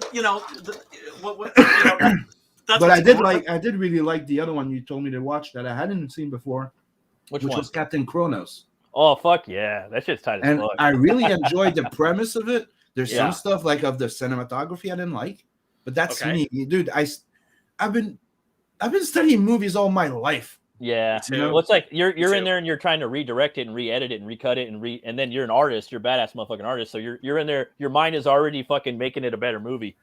Oh, I'm like, dude, if you tilted the camera on the left a little bit, everybody would feel that way. If you would not like linger too much on that, you ruined it. You like some movies ruined the setup. It's like, how can you? It's like comedy. You cannot do a joke and ruin the fucking setup. It's like you cannot jump the setup and jump directly to the punchline and then explain it after. It doesn't work. You need to take time on the fucking setup. You know, it's like one of the things about Anthony Chiselneck. If you know Anthony Chiselneck, you know he's always going to make a fucking dead baby joke. Okay. Right? He's always going to make a dead baby joke in every fucking piece, right? Right. But his skill is the fact that he's going to start off the setup. And you know that you know the dead baby joke is coming. Right. But he sways you, directs you, makes you forget about it, and then bam! Fucks you in the ass. And fucks you right there in the face. And you're like, fuck! That was a good one. And who is this? Anthony Chiselneck? Going there. Yeah, I did a baby joke. It was all about a baby joke. Right. All about suckering you in. That's great. That's the thing. It's the entire premise of it. Okay, don't forget. I think it's fucking stupid that you have like Alan Moore and all those fucking other kinds. It's like words are magic. We are doing magical words. Okay, shut that off. But what is all about magic is this sway of hand. It's convincing the other one. It's playing a magic trick. It's look at here while this is happening, and you go, wow, you did not see that coming. No, you did not. It's the entire thing for comedy, storytelling, and everything is magic. It's a sway of hand. I'm misleading you. Right. I'm making you look somewhere else or think something else is going to happen. And then I'm like, well, bang. And then you go, that doesn't work. Yeah, go back in my story. You see, it was laid out there. You just didn't see it. Oh, fuck. Yeah. Hand is quicker than the eye. Yeah, but when you're like a real like seasoned horror fan, boy, it's difficult to get surprised. Yeah. And it's difficult the same way. Also, it's just like that's why other horror fans. It's like so like we envy people who can actually get scared by horror movies. You know what I hate to say this, but one of my favorite horror movies that surprised me was with fucking Josh Whedon. Oh, the Cabin in the Woods, right? Cabin in the fucking Woods. I love that movie. That's another one. I never watched it. I've seen like parts of it, but I never sat down and watched the whole thing, and I really want to. It's not scary, but it's fun. I'm gonna watch Josh Whedon doing a horror movie. Like, he didn't direct it. Okay. He wrote it. I'm like, yeah, but dude, you're like, I'm gonna go watch it. Okay, it's not gonna be that bad. It's not gonna be that good. Like, it's horror movie from the guy that did Buffy and all that shit. Like, okay. I've never been a fan. I always hated that guy. Yeah, he's not that great. Like, he's not that great. But I love Firefly. I love the other one that was what was it again? Something Serenity. Alien Resurrection. Dollhouse was pretty good. Alien Resurrection, I liked it a lot too. Well, I mean, I like the director. You know, I like that. The fact that they got, I love the feel of it. Yeah. But I mean, the actors. Yeah, but dude, I'm sorry. This is the thing is Alien, the magic of Alien was Alien 1 was a horror sci-fi. Yeah, it was a monster. It was the people versus the monster. Yeah. Right. Second one was a fucking crew, and you're like, oh, they're gonna ruin that fucking alien. They go, Starship Troopers. There's way more than one. You go from a different type of movie. Yes, different genre. Yeah. Then they tried the third one. It's a prison movie, which I like a lot. And I'm sorry, genre. It's not bad. It's good, right? Yeah. I'm not saying I don't like it, right? But it's a rehash of the first one. It is. It is. It's them trying to repeat the magic of the first one. And then they were trying to repeat the magic of the second one, but then they went, nah. They went Resurrection, which to me was the best sequel after the second one because they were following what they were doing. It was like the Cornetto trilogy of sci-fi. Yeah, I really like that one a lot. Because it was 3 different type of movies in the same world. They respected everything, different characters, different synergy, and different outcome. 3 totally different fucking movies, all really well connected, and it was amazing. And the monster in there, oh man, the hybrid monster at the end. I'm sorry, I thought that thing was ass. Yeah, that's the only thing I think that they really fucked up with. And here's another thing that pisses me off. Here's another thing that pisses me off too about Joss Whedon. He insisted that the reason that movie wasn't well received, it was the director's fault. He blamed it all on the director. I'm forgetting his name, but it's a French dude who did Delicatessen and City of Lost Children. Something Pelletier or something. Hold on, let me find his name. I disagree with you guys. I like that monster. I thought it was cool. Gross and scary. That's cool. Disgusting. But to finish my point about Joss Whedon was the movie wasn't well received. He blamed it all on the director. It was like, well, and I even had friends who were like, oh yeah, well, Joss says it's not his favorite work and that they fucked up his screenplay. I read the screenplay.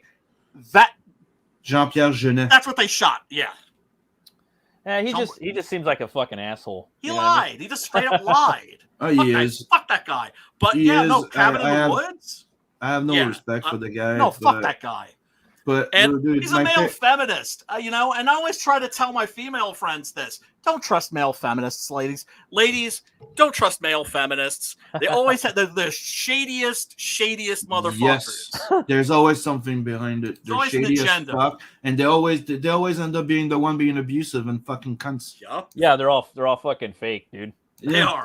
They are. There's a thing about respecting women and respecting men. Okay.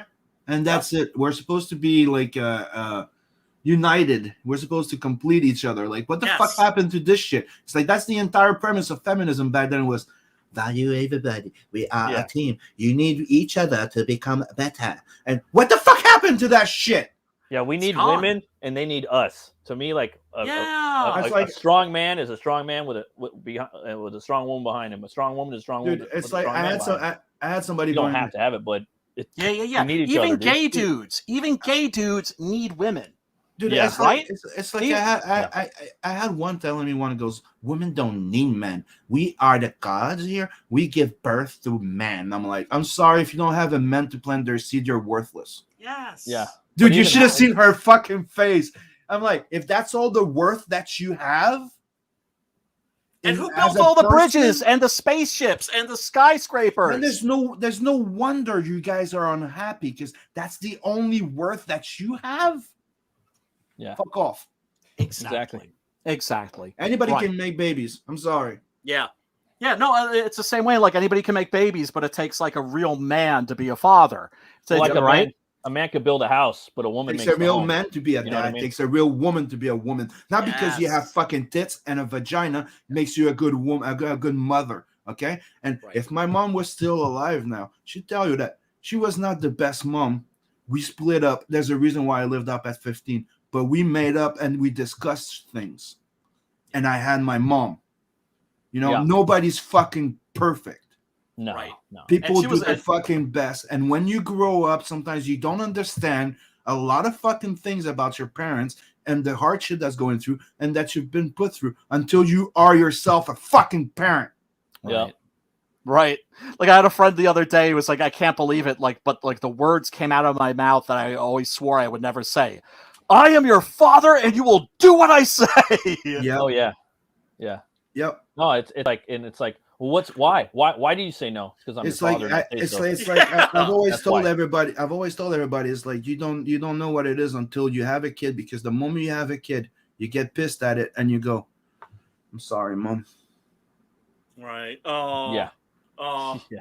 Yeah, like I finally understand what you meant the best. It probably, like, that's one of the things. Like, it probably was not easy to be a single mom trying to raise a boy. Fuck no. No. And my mom looked at me, because at first I'm like let's put all the mistakes aside, right? She goes, I'm like, Mom, I'm like, I don't care what is true or not. It's perception. We hated, we like, we were pissed at each other. We didn't talk for years. I want this to be put aside, because I don't want my kids to not have a grandma. Right.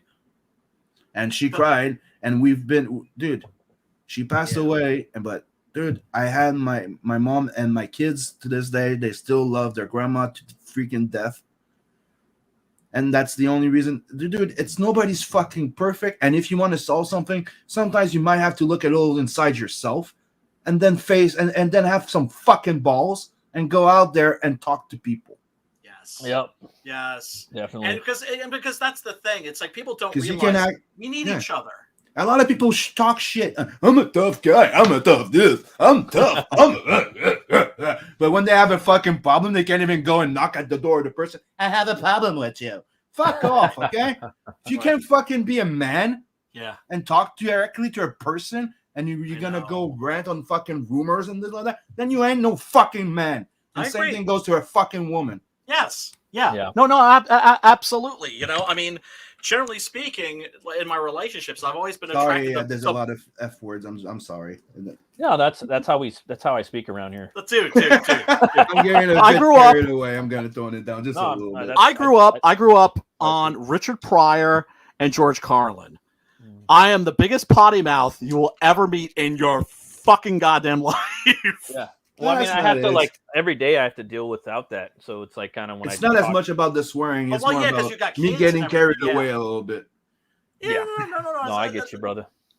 That's all good. Dude, I grew up raised by a woman. I grew up as, like, this is. Yeah, you can't be a man unless you see a man. But that's just that, dude. You grew up being raised by a woman. You have a good example as men eventually, right? You grew up, you decide to be this, and then you're told that you're fucking bad because you've been raised by a woman to be respectful of them, and then just because you have a dick, now you're bad. You're like, are you fucking serious? You fuck. But also, if you're a woman and I'm coddling you and I'm always agreeing with everything you say and giving you everything that you fucking want, I'm not giving you proper respect.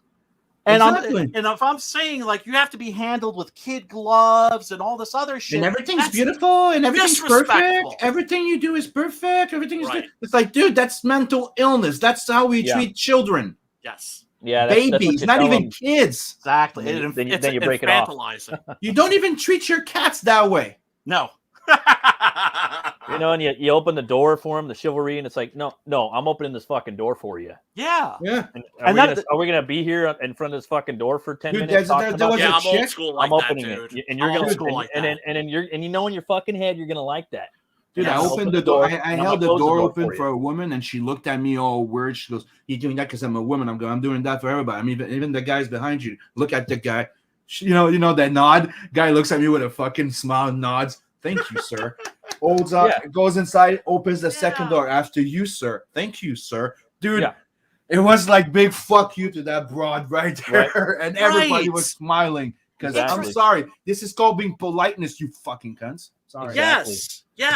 And it's like, dude, I'm the type of person that was raised like, you walk in front of somebody that's staring at something. Like, you're in a fucking shopping center. Somebody's looking at something. You cut their eyesight. You say, sorry. And you just keep going. Excuse me. I'm sorry. Yeah.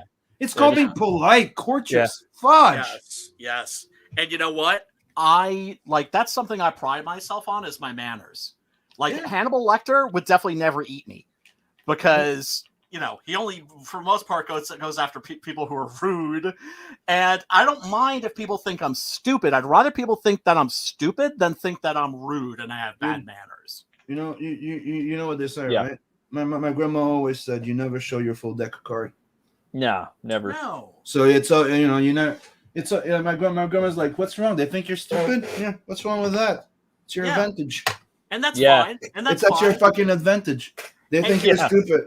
I'm totally cool with that, yeah. Without a doubt.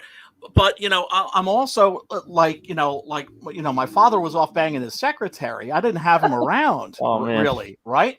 And my older brother did. Yeah, you got some sex bots in your chat. Just letting you know before it turns into a problem. let me. I would take care of it, but I don't have it. I don't have a wrench. Can I give you a wrench? How do you get a wrench? You have to go on your YouTube, like as if you're watching your YouTube. Then you see, I'll say something. Hold on. And you're gonna see my name. You see the 3 dots on the right, and you go add mod. Let's see. What do I do again? You go directly on your YouTube page, like you're watching your video. Oh, and you're gonna go. You go to my comment, and then you go the 3 dots on the right. It goes add mod. Oh, okay. You could do the same to Matt and a few others like that. It gives us power to clear those bots and stuff, and it also allows her to us to promote while we're watching. It gives you the power, dudes. But yeah, no, like what you were saying about just being polite and deferential to women. Like when I'm with a woman, she's my lady. I'm her man. Yeah, exactly. Right? And I treat her like a queen, but I also treat her like an adult. No, and I also don't let the other girls be all over me. Yeah. No, that's just that was the thing. Yeah. That's the other thing too. Is I could honestly say I've never cheated on a woman, because to me that's an honor thing. Yeah, and me too. Nobody fucks with my honor, because at the end of the day, it's all you have. Yeah, it comes down to that. You know what Everything else can be taken away from you. Yeah. There's an old saying, okay? A man is nothing if it doesn't have his word. Yes. Yeah. Nothing. Yes. Nothing. And that's why, like, I'm sorry, like, I'll say it blankly. Please. That's why I have no empathy for liars. Like, if somebody lies to me, I'm done. Yeah. I am literally done. And I'm not talking about a little white lie or a little something like that you come up later. I'm talking literally, if you lie to me in my face, I see you lie and I know the truth, I'm done. Like, I'm sorry. I have.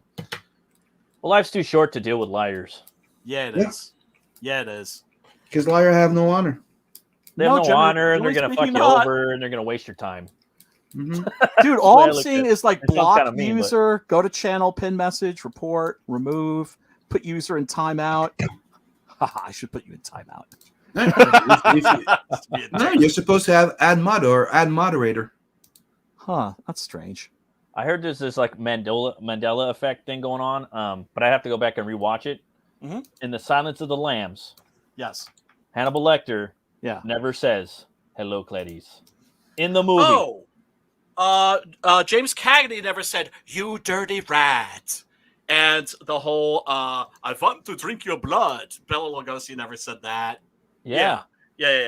So there's no hello, Clarice. But I'm gonna have to go back and watch the movie. But that's a new thing that's like, I don't know if it's trending now or what, but he doesn't say it in the actual movie. But I'm like, dude, I think he says that. You know what I think is weird is the more I've been hearing about, did you notice that there's this funny things that happen? and then you start watching movies like Demolition Man, and they went back and changed shit. Oh yeah. Oh, dude, there's a whole bunch of movie where they go delete and change shit. So all this shit to me right now, it's like I hear that shit, I'm like, suck my dick. Well, dude, I got this the is why DVD, I so believe. Go like, hey.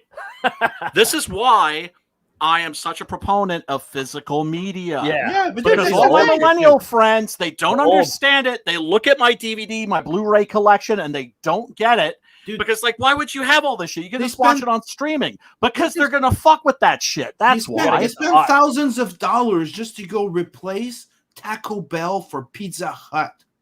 Oh, they did that. Did they really do that? Yeah, and Demolition Man. Yeah. Whoa. Taco Bell was the whole thing. They even made That's a the fucking, thing. No, they changed So it. Taco Bell didn't win the fast food wars. It was Pizza Hut that won the fast food wars. Yeah. Man. So then, when you start watching the movie, they're still eating mini tiny fucking tacos, but at fucking Pizza Hut because Pizza Hut owns Taco Bell now. They're eating and they had to go change that because they want to rewrite history. Fuck off! God. Stop touching everything. Well, you remember, gross, bro. It's sickening. Well, you know who had that job was Winston Smith in 1984. That was literally his job, was going back and changing history. Yeah, that's what they're doing right now. Yeah, I hate that shit. And it was funny, not too long ago at Comic-Con, they had a display, like at the Comic-Con, they had a Demolition Man Taco Bell display. Dude, it's around, like in the last 5 years. If you take a few minutes and check the freaking trucker convoy, they're nice. They're freaking picking up after themselves. Oh, dude. The people that desecrated the Terry Fox thing, they went back and they cleaned it. Now there's a fucking couple there standing guard every fucking day that nobody touches them. That's awesome. Like, this is what this is. And they're trying to slander them as anti-vax, racist, misogynist, anti-Islamophobia, Nazis. They're trying to do global narrative fucking thing for the simple normal. And they're fighting for fucking us, and it's worldwide now. There's a convoy in Finland, Mexico, Italy, Brazil. It's every fucking where. It's time for people to unite and remember those fucking elites that they're fucking working for us. It's the only way to do it too. And if it's not us, they're fucking broke. That's how we move our product is through trucking, you know. But also, the only way it's going to work, probably. For ages, I've always said that the only way we're ever going to get any kind of change, general strikes, shut shit down. Yeah, strikes for sure. Shut shit down. Protests, no, but strikes, trucking, fucking convoys. That's where everything goes. Dude, Shut I've down been the saying fucking it for years. Everybody needs to take a weekend off. Like, that's it. Nobody buys nothing. Nobody goes to work. Nobody does nothing on one weekend. Yeah. Oh yeah, I would fuck everything up. Oh, dude, it would send such a fucking message, and it would tell them like, "Yo, you motherfuckers need to behave." Why do you think they keep sending us money to keep everything going while they're locking us up? No. I'd say like a month. Fuck them. Well, they do that in Canada. Here they don't even. Here they don't even give us money. No. Here they don't. Here they're just like, well, you all are fending for yourselves. Buy your toilet paper and coffee. You didn't get the Trump checks and stuff. Well, like $1,200. $1,200 just once in like once. What? Just like what? I think $800, and then like what? I forget how much the Trump bucks were. And there was like one time I think we got what was it like $2,000? Mm-hmm. Something like that. And then we got like $1,200, and then Slow Joe, let's go Brandon, said he was gonna like oh, you got a check, and like, oh, here's $800 that counts because if you add it to the 12, go. I just bought like I bought food and comics with that shit. I would add one thing, like I'm not against the idea, like I do agree that we need a 2.0. Like we all need to sit down and do like, okay, we've been doing this for so many years. Dude, it's common thinking for anybody. You know, after a few years of doing something, let's sit down.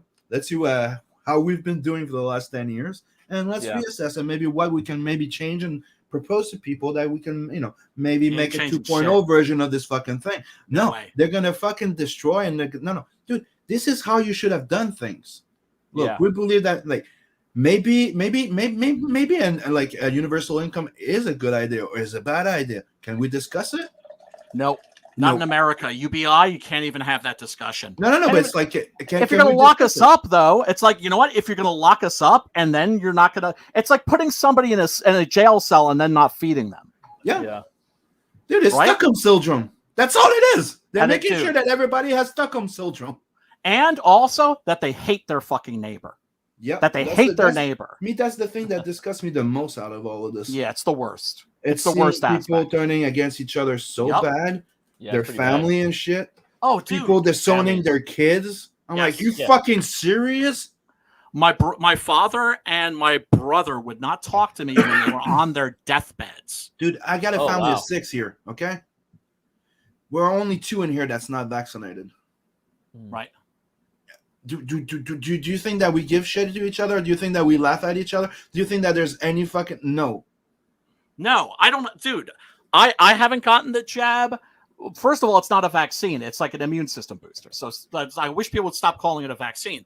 But also, I don't judge people that have gotten it. Yeah, I don't even talk about it. I don't either. give a fuck. I don't give really a fuck. don't. People That's ask your me, business. I'm like, you know, I don't know. I kind of, you know, it's like, no, I haven't got the jab. My family, none of us have gotten the jab.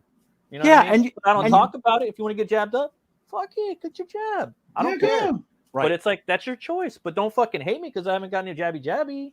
You know what I mean? Or the other way around too. And the shit's just gonna keep evolving. Did you see that the weeks? Did you see that the French cunt is trying to spin the narrative now? Wait, hold on. They're trying to tell people that right now, if you get that the people that got their vaccine, they do prevent from passing it around. And like, dude, it's a known fact right now around the world that it's a consensus that the freaking vaccinated is spreading more than the unvaxxed. And now they're trying to switch it around that if you get shot a third time, you won't spread it as much. It's baloney, and the virus evolves every 2 weeks, dude, so you're gonna have to get an updated. You have to get a shot every 2 weeks, basically. Not just that, it's constantly evolving. It's just if you know anything about, just a little bit. Like, I'm not a fucking scientist, right? But I went to university. Okay, and one thing that you know is that. What was this about a French cunt? The French country, they're trying to spin the narrative right now that if you take the third shot, now you will not spread it. Like, it doesn't take a fucking Columbo to know that, dude. The fact that it lowers your effect, you take the shot, all it does is it reduces your effect. It's a good thing. It's not a vaccine. It's a flu shot. It's a COVID shot. It helps you lower down maybe the effect on it, right? Right. But the thing is. So that means that you do not know you have it and you go rocking around all the fucking time. Yep. You are the spreader. Yep. It's just pure fucking logic because most people that are sick don't go out. Yeah, and it stays in your system for like 2 or 3 days or some shit, and it burns right out. Right. So it's like, why the fuck even get it? Like, it's just something I don't talk about. I have facts on it. You know what I mean? Just general, like, onesie twosie shit. But people get really, it's a religious thing. It's a religion now. It's a religion now. Yeah, the COVIDians. Yeah. Yeah. If it wasn't the fact that I have Crohn, I would have probably had my 2 shots or my 1 shot already. Yeah. Like, I had COVID already. I have Crohn disease. Right. So I'm on the list of like, I'm not supposed to take it right now. Yeah. But now I'm being forced to. That's fucked up. So do you understand that for me, it's playing Russian roulette? Yeah. And I'm sorry. It's like, that's scary, dude. That's scary. Why do you think I've been like this for the last few weeks? Yeah. I suffer from Crohn, dude. It's like I already have like chronic pains almost every fucking day. Dude, Crohn's is no fucking joke. For those of you that don't know what it is, it's how would you define it? It involves your bowels. It's your intestine, the smaller, big one, depending on what it attracts. But when it really fucking hits, it's like being stabbed with a hot knife in your lower belly, and leaving the blade there. That's horrible. Mark Millar is one guy that nearly died from it because it can fucking kill you. I know. I had 15-inch remove. Oh, thank goodness you got like 20 miles of intestine. But yeah, that's fucking scary, dude. Yeah, but I mean, there are now with the tax and this and the fact that I can't see a doctor, I can't even get tested, I can't do this. Like, I might find out soon that I have a fucking cancer that's too old. Get it? Like, I don't even fucking know. That's the life I've been living with, and I don't talk about it because Yeah, well, I know because you're like you're stoic. Everybody and you want to be manly, and you are. It's more about everybody has their issues, and of course. But there's a difference talking about the stuff and whining about it. It's just all about. None of us wants to be perceived as like a whiner, or it's the same way. Like, I'm always careful talking about certain things because I don't want to be perceived as like a virtue signaler, right? But at the same time, it shouldn't prevent us from being honest. and sharing things, because also there's a lot of people that are going through the same thing, but they sort of don't know that other people are going through the same thing until they hear it. Yeah, and that's the thing. Everybody feels isolated. And that's one of the things that the ruling class is doing to control us. Want us to do that. Is to isolate us and also make us hate our neighbors. Yeah, because if you support and have each other's back, they can't do shit. Exactly. Everybody's scared now because they feel alone and not talk to nobody and shut down and just fucking. And people are afraid to have their neighbors and family to turn against them, cancel them, and I'm like, I'm sorry. I've never been that way. I've been canceled more than once. Come at me. Exactly. What can you do to me? Dude, I have Corona. Like I said, I have Corona. I have kids. I have this. I have that. I'm trying to build my thing. I've lost everything. I have a family of 6 to feed. Do you think I give a fuck at this point? Exactly. Dude, same thing. Like I lost my fucking entire family and my fucking cat the other year, right? Dude. I'm just like, I lost everybody. My stepdad died. My grandparents died. Yeah. We have nobody. Like I have almost no more family. Right. Yeah, that's brutal. But when that shit happens to you, boy, you find out what you're really made of. And it gives me conviction. Because, dude, it's one of the reasons why I love that song Anthem so much from Ice Earth. Yeah. You've heard me say this before. Yeah. Like here, like I grew up in the way that it is death would destroy me or stuff like that, right? And people are all destroyed. And I grew up with one thing, and that's like I blame it on our Viking side. Oh shit. Right? Yeah. And it's quite simple. We don't mourn your death. We're not gonna cry. We're not gonna mourn poor you. No, we're gonna celebrate your fucking life. Yeah. Well, and what you brought to me, and I will every day. I will try and make every fucking people that were there before, who had something to do in making who the fuck I am proud. And that's it. If you do not know who I am, you do not do this, and you think you can talk shit about me and this, and it's gonna bother me.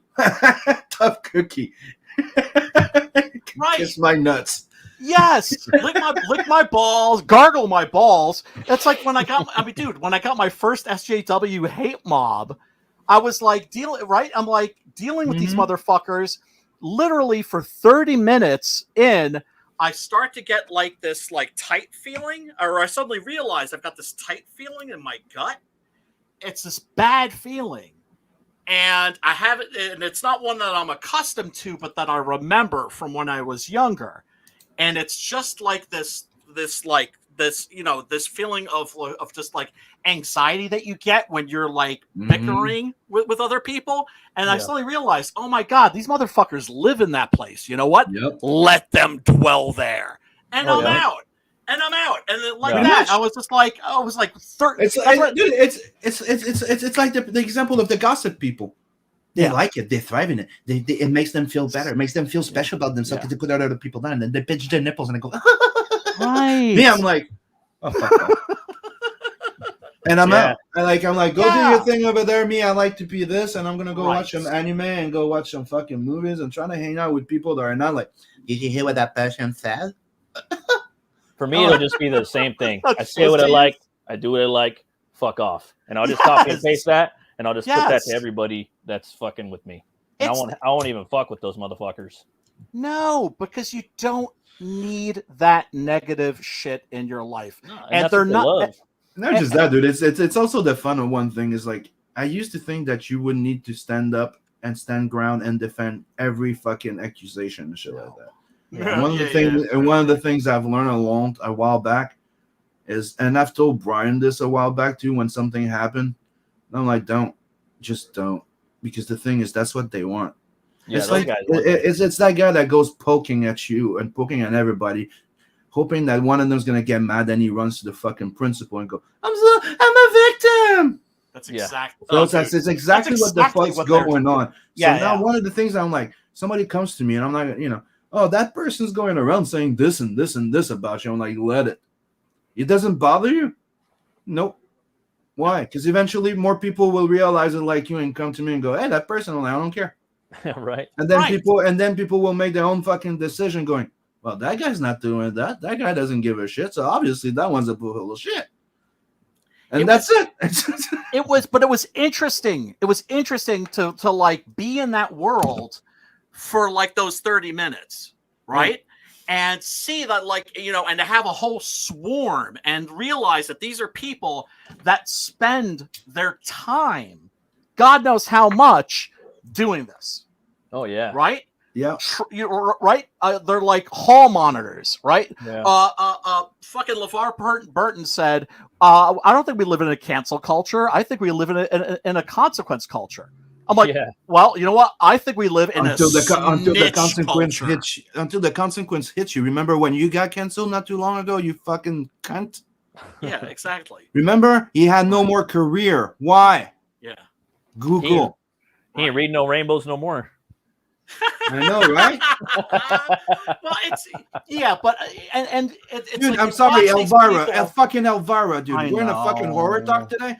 The fucking Elvira. Okay, I'm sorry, dude. Let me tell you my process yesterday. It breaks which my was heart, fucking dude. weird. Not too long ago, she tried to fucking virtue signal, playing fucking victim, saying that because she said that she was a lesbian now, that she was losing fans. I'm like, what? Fuck off. Like most men, even if you say you're a lesbian, turns them on. That's not true. That's not fucking true. No, it's not. No, there's no guy gets turned off by a beautiful babe saying I'm a lesbian or I swing all ways. Nobody gets turned off because of it. Maybe because of your shitty attitude, maybe, you know? Hold on. But then you see what happened yesterday. She goes out and she goes, cancel Joe Rogan. So my first reaction was, seriously? Okay, like, I can understand that you have that opinion. I don't agree. I think it's fucking stupid because you got canceled so many fucking times, right? And then you start reading and she's calling everybody that doesn't agree with her and unfollows her, calling them trash. It's time to separate the class from the trash. Right. Dude, me, that's where I went. That's where I went. Okay, no. I can value, I can understand, I could still be a fan if I do not agree with your opinion. Absolutely. But that's you turning around and calling everybody trash. Yeah, that's fucking. Hey, you're fucking. You used to be called a redneck fucking trash that showed her boobs, her tits. You were a whore. You were called this. You were called that. You were called every fucking word there is. And what was fucking protecting you? These fucking trash people. Yeah. No, that's it. No, so that's maybe you should realize how trashy you are and start trashing on your trash. well, I hope. That's the thing. I hope that people come around because I'm a big believer in, unlike SJWs, I believe in redemption. I believe that people can change. I believe that people can turn themselves around. Yeah. But people can these see motherfuckers the light. don't. They don't at all. You know, and so yeah, I mean, is it a disappointment? It's a huge disappointment. But what are you gonna fucking do? You can't spend your time hating people. You don't agree with me, you have no rights. That's a fucking problem from the get-go. So you know what? Maybe if we spin it the other way around, let's do an exercise here, right? If we find out tomorrow that the fucking vaccinated are the one that have fucking polio or fucking making everybody sick, that have a new fucking disease that will kill everybody, and now we have to quarantine them.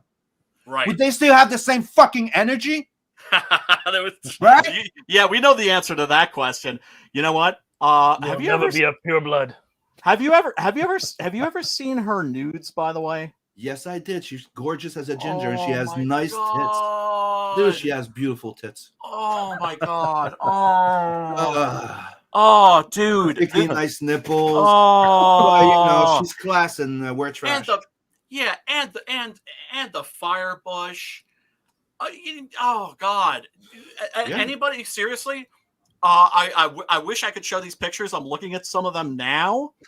Look up Elvira nude, or Cassandra Peterson nude, and oh my God, she was smoking hot. But she went the full Madonna way now. Oh, with her ass in the air. Is it the one where her butt's up? Oh, okay. All right. I want to show these. You even see the peeping hole in one of them.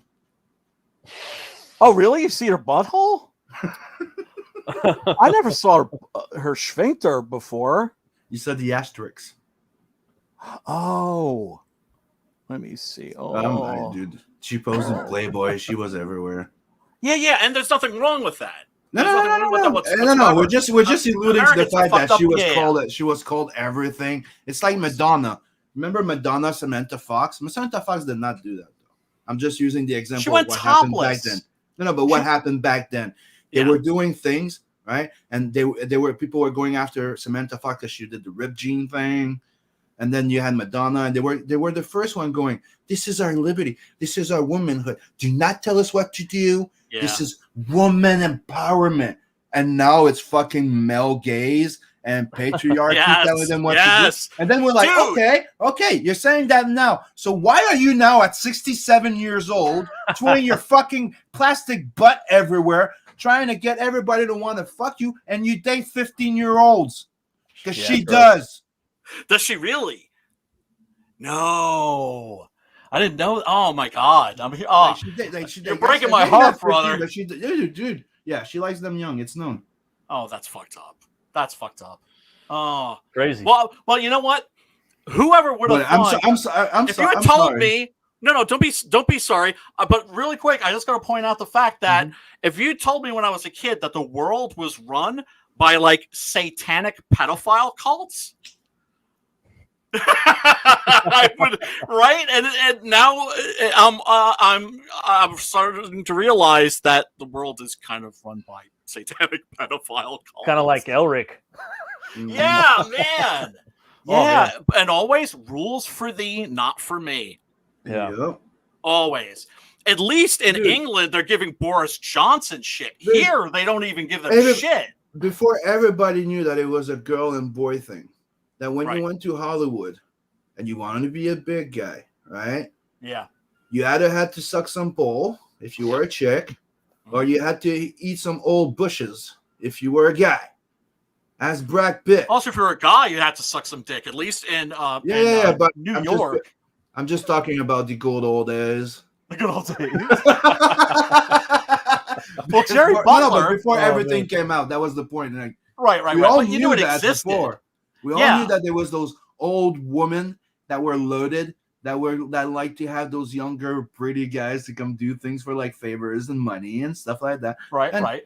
Dude, let's just say Harvey Weinstein ain't the only guy doing that, and there's also women doing that shit.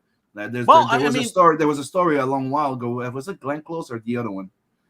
One of those old actresses. Glenn Close in the 80s was very pro-censorship. She moved into a town and was pissed off because she went to like the Five and Dime or like the mom and pop shop.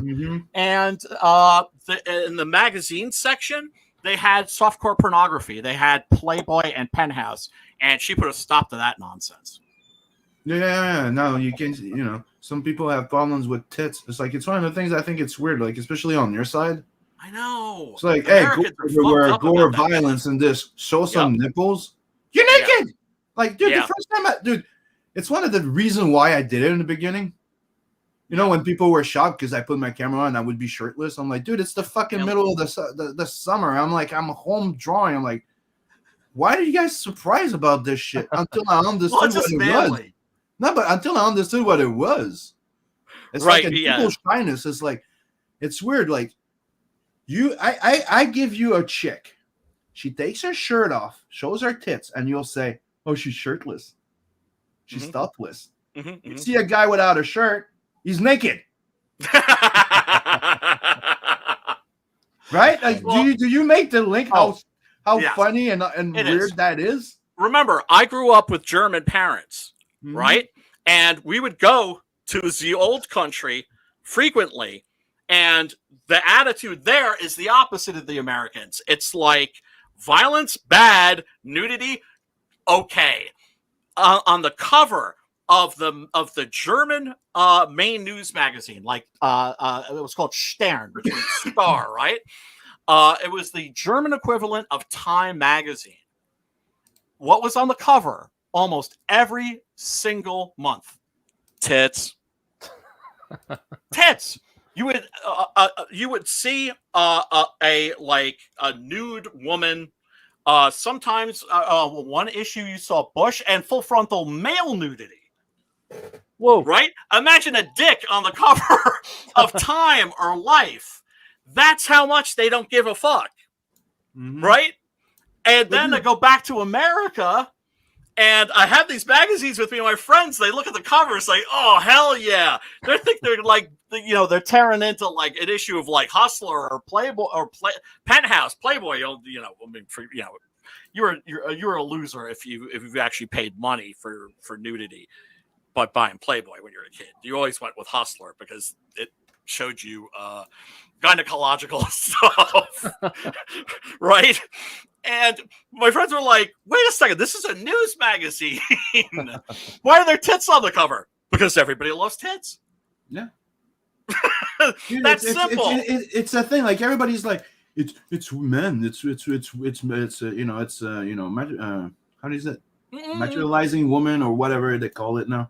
The male gaze, the sinister male gaze. The stupidest thing is, you know why tits sells? You know why it's mainly women in front of cars and everything? Mm-hmm. Because women, sexy women with nice tits, everyone likes them. Woman, gays, yes. Everybody loves looking at tits. a woman. Yeah, everybody. It's stupid, but put a fucking beautiful guy. Even a chick won't look at a guy as long and going as much as like, oh, look at that. Exactly. Like, it's weird. Yeah, but it's in our brains. Yeah. Do you know what I'm saying? This is hard wiring. Dude, I can look at fucking Hemsworth at store and going cultural. That's a good looking guy. I'm like, damn. Right. Wow, that guy's fine. I'm jealous. Fuck. Like I want to be like that guy. Like fuck. Exactly. Doesn't mean I want to fuck him. No. You recognize male beauty when you see it. It just doesn't stir anything. Yeah, but it works the same thing with a woman too. Like I've realized the same thing. Like I can see a beautiful woman, but wow, she's beautiful. Yeah, and I'm not like there's a difference. That's what maturity. I'm not always thinking about. You're not always thinking about fucking her. Yeah, but then maybe in the beginning when you're like 15, 20, you know. Oh wait, you're like, oh, hormones. But then you learn that. Oh fuck, they're weird. Right. I need to get to know them before anything else. It's not just outside. It's like it's not just a beautiful car. The engine has to work as well. Yeah, man. Yeah, man. And that's the thing. It's like people are always talking about the incels, and I'm just like, why don't people try to help those motherfuckers and teach them like how to talk to girls and to just realize first and foremost that women are just people. Yeah, that's like the main hurdle that you have to get over. But dude, everybody are just people. Nobody's fucking perfect. Yeah. That's the entire thing I hate about the narrative right now is women can do no wrong. I'm like, fuck you. Look at history. Queen fucking... Trust women. Women never lie. Dude, Queen Catherine. Fucking Queen Catherine. Dude. The Russian girl? Yeah, Catherine. Yeah, Catherine the Great. Yeah. Wow. Yeah. Like, wasn't she doing stuff with horses? Yeah, like I'm sorry, okay? Check she party. Yeah. Madam and check the queen. How many fucking kids she fucked over? Roman. Yeah, Roman shit. Mm-hmm. Yeah. Without a doubt. But it's like with the Ghislaine Maxwell case. That's when people suddenly, for the very first time, at least in my culture, were like, "Oh, there's such a thing as female pedophiles." Yes. I was a victim. Yeah, I know. What you were saying before about the I wanted to mention Jerry Butler. He was like the porn star who married Wednesday Addams, who wrote a book about what it was like being like a male porn star in the 70s to the 80s, and he was like a serious actor, as a lot of these people were, right? And so he was like a he was a theatrical actor, so he was doing off-Broadway stuff and was trying to get somewhere. And the reason he went into porn was because he said I wasn't down with sucking dick. He was like like to get anywhere in like the New York City theater scene at that time, you had to drop on your knees and suck a dick. Yep. Whoa.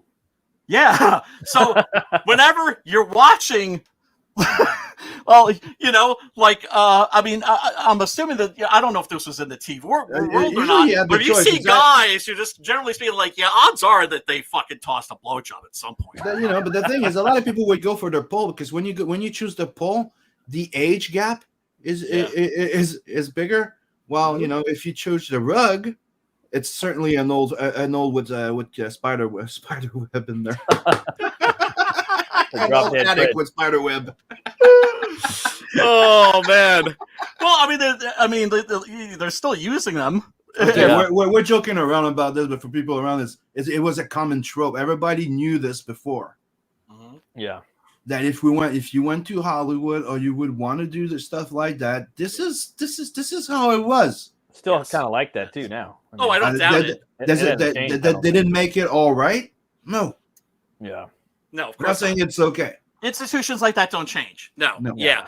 And we're just trying to elaborate on the hypocrisy about, oh, look at that. It's just that, like, one of the things I think is weird is, did you notice that the entire thing of #MeToo, right, with Weinstein and everything, oh my God, all started when the kids of Hollywood were coming out. Yes. When the kids were finally coming out, that they were not getting shunned, they were getting a way out, they were getting a voice on social media. Yeah. They were all coming out, the kids from the old TV shows and everything. Yep. And they got canceled and crushed by #MeToo. And I'm like, okay, so you have to choose between defending kids that were innocent and defending grown-up women that made a choice. Yeah, right. That's exactly right. And I'm trying to make it that way because we don't know what happened, right? But let's just go with the simplest thing. Can I the guy that asked somebody, can I masturbate in front of you? And she goes, yeah. And you said yes. WCK, I know. It's a little freaky. Okay. I don't understand it, but it's no harm done. It's fucking weird. It's fucking awkward. It is weird. But you could have said no. Yeah. And walked it. And I'm sure he would have kept his dick in his pants. Now, if you say once no, you say it's okay for you to beat off into a plant in front of me. Once you say that and you've given consent, right? No, if you would have said no and you looked at you with a grin and whipped it out and started jerking off, then he's a piece of shit. Then he's a piece of shit. Yeah. You just said yeah. You just said yeah. Exactly. It's freaky. I don't understand it, but whatever, Yeah. But then you look at somebody like Asia Argento, right? Oh my God, smoking hot. The daughter of Dario Argento, the great Italian horror director, right? The guy who did Suspiria and Inferno. As a matter of fact, she's in a bunch of his movies, including that awful remake he did of Phantom of the Opera. But remember, like, it was like her and Rose McGowan that were at the head of like the Me Too thing, right? Coming after Harvey Weinstein. Turns out that it was just a thing. She would go over and fuck him, on the regular, like it was a business deal. That's how she got kicked out of it. Yeah, but that's what it was. They have business deals like that, right? So she was trading pussy. She was trading pussy for movie contracts and that sort of a thing to get to get her movie greenlit, because it turned out that the little boy that was in the movie that she directed, like, she ended up like fucking him when he was like, you're the same age as I am, right? Almost, Brian. Yeah. Do you remember when Rose McGowan was bragging about the fact that she could get anything just by doing that? Like, she was bragging about it. Yeah. Isn't that interesting? People have short-term memories loss. And even Salma Hayek, when people used to accuse her of shit like that, she goes, "You're just jealous that I got on top." Like, they all fucking did it. Yeah. And they used to brag about it. I know.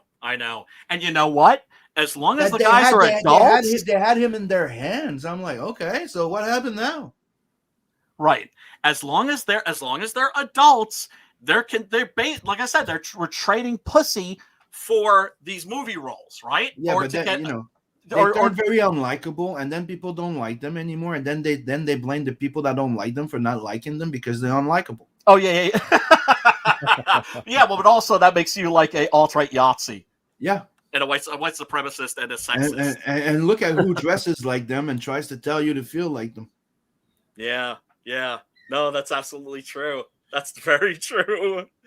I mean, fucking hell, man. Like, remember that Madonna thing I said before? Like, not too long ago, she went and threw herself on the fucking desk on the live show, like showing picture of her being the end stuck under the bed. I'm like, you seriously fucking doing that? And she's walking around with a Nazi type of fetish suit and a cravat. How do you call that? Cravat? I think the type of little mini whip. Yeah. Oh, like a cat o' nine tails, or like a riding crop. Yeah, like the little stick there that they have. Oh, there. the riding crop. Yeah. I've spanked women's asses with riding crops before. And you're like, and I thought that was the patriarchy making you do that. What happened? Hey, look, I've never given anything but a consensual spanking. Okay, like okay. Too much information here. I love to spank the shit out of women. I love it. Nothing makes me happier when I'm with a girl than to put her over my knee and be like, "You've been a bad girl." Dude, I remember a while back. I love the booty. Love the booty. I remember a while back there was a girl I was with, and she pulls out a whip, and I'm like, whoa. And she's like, no, that's for me. I'm like, she gives it to me. She goes, I want you to whip me. I'm like, you sure you want that? She goes, yeah, why? And I just like, I know who I am, my strength. So I'm like, I just crack it very slowly, and all you hear is, whoosh, and you see the couch split open. She goes, okay. I'm like, I don't want to. I'm not even gonna try. Okay. When you said that, I thought of like Batman Begins. He's like, it's not who I am underneath, but what I do that defines me. Well,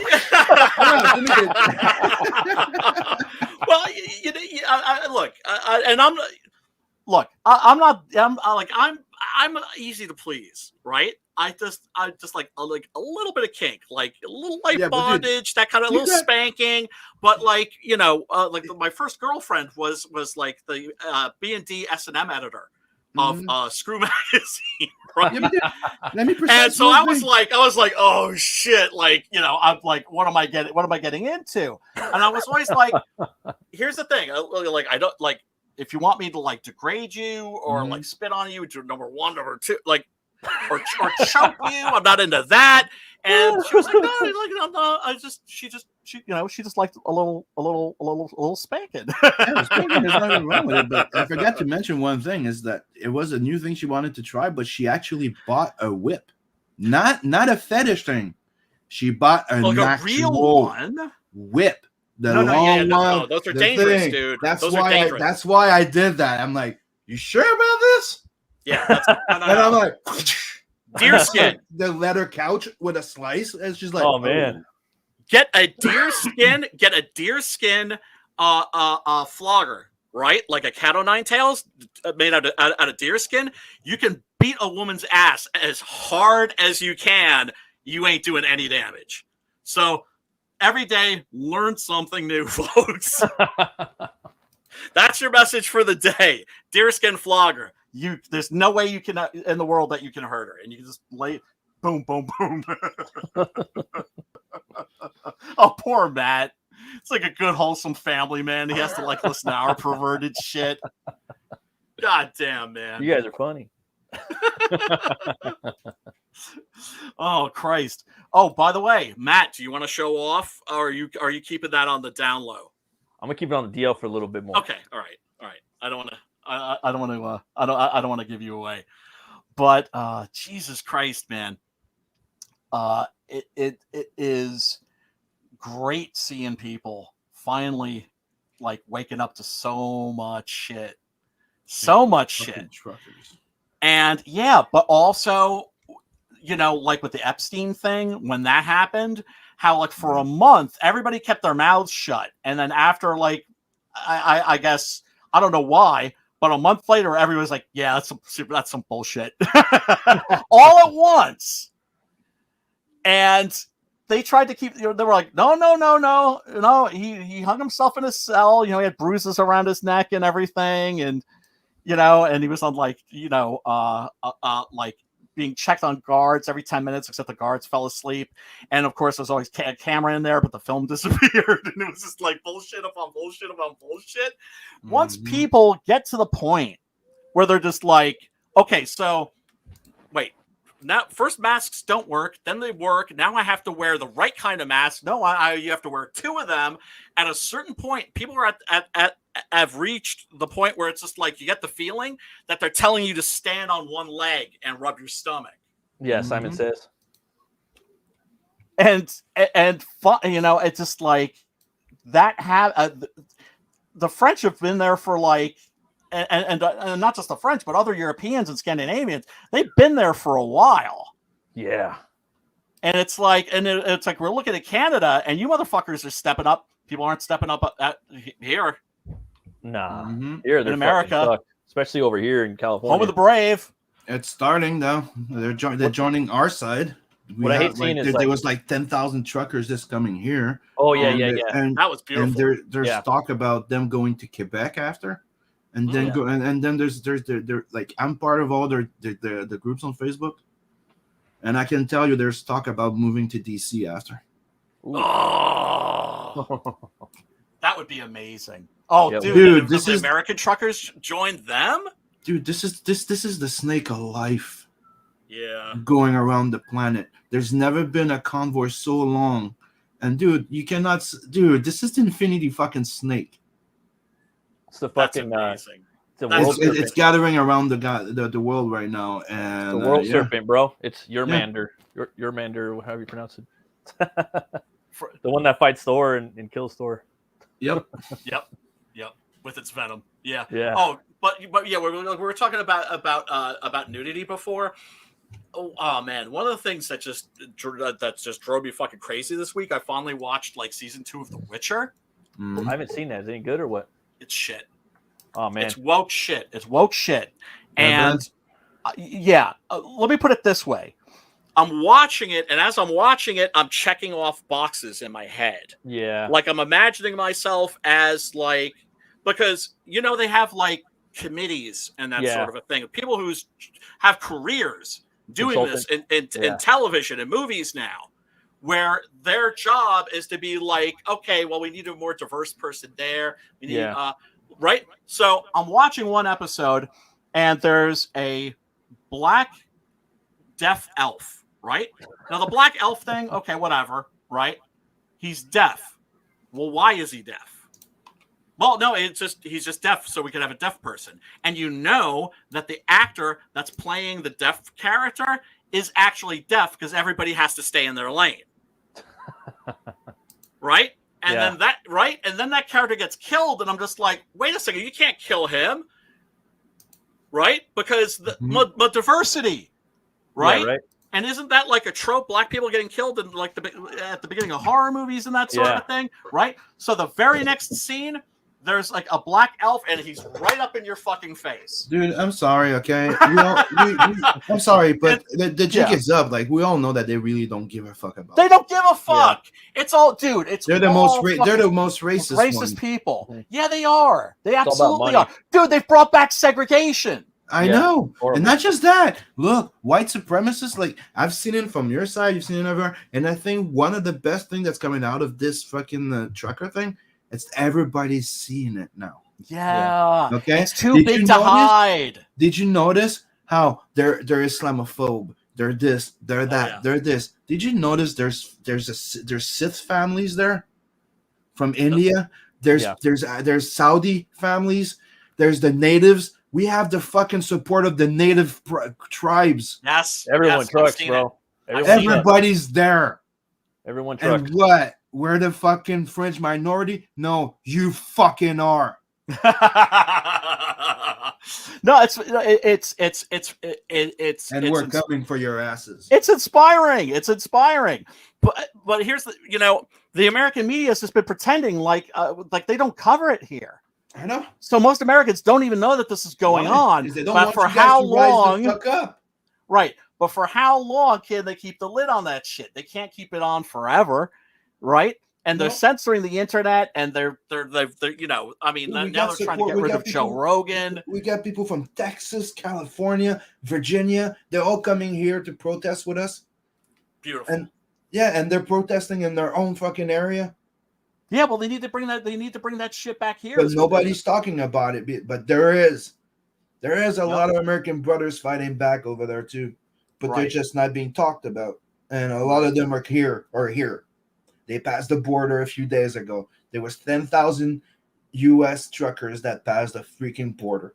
Wow. Yeah, I remember hearing about that actually. Mm-hmm. Yeah, but it's like you don't hear about it unless you're looking for it. And I'll be honest, after being with you guys for so long, right, it feels fucking good to hear you guys praising us instead of calling it. Hey, I've never been down. I know. It's fucking awesome to hear everybody. Dude, I'm sorry, but it brought tears to my fucking ears last time to hear Americans saying, "Oh, Canada." Yeah, and going like, "Oh shit, you guys are fucking badass." Yeah, it's fucking awesome. Yeah, it is. It is. I love it too. Because I love seeing unity. I've been saying it for a long time. Division. We're fucking brothers and sisters, and we've been divided. And they succeeded with the 9/11 thing, and they've been, dude, we've always been close. Fuck this shit. Yep. Yeah. And that's why I always encourage people, like, hey, don't fucking. Oh, I gave you a wrench. Don't fucking fall into this trap of hating your neighbor, because I'm seeing it.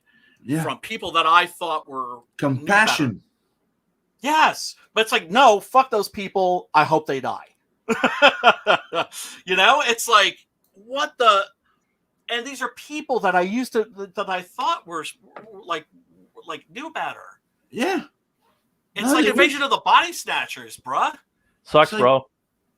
Yeah, no. I thought we all knew that it takes all type of people to make a world. Like I'm sorry, but I don't know if I'd be friends with you if we were exactly the same. Right. I don't know. Like, I don't know if it makes sense. Like, it's like there's none of my friends, nobody I know that I'm close with, right? Mm-hmm. That's exactly like I am. Who likes everything like I do? It would be boring. Fuck yeah. And what the fuck? You need diversity. Oh, fuck. Yeah.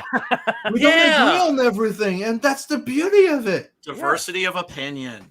Hey, I like Alien 4's fucking monster. You guys think it's my favorite you color? Guys are fucking high as a my favorite color is teal. My favorite color is teal because I love blue and green. I can't make up my fucking mind, so I picked teal. What's your favorite color, Matt?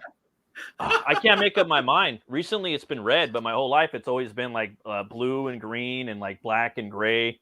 But lately, I really like What's red your now. favorite color? Black, although black's not a color. It's not a color. Shade. Yeah. I know.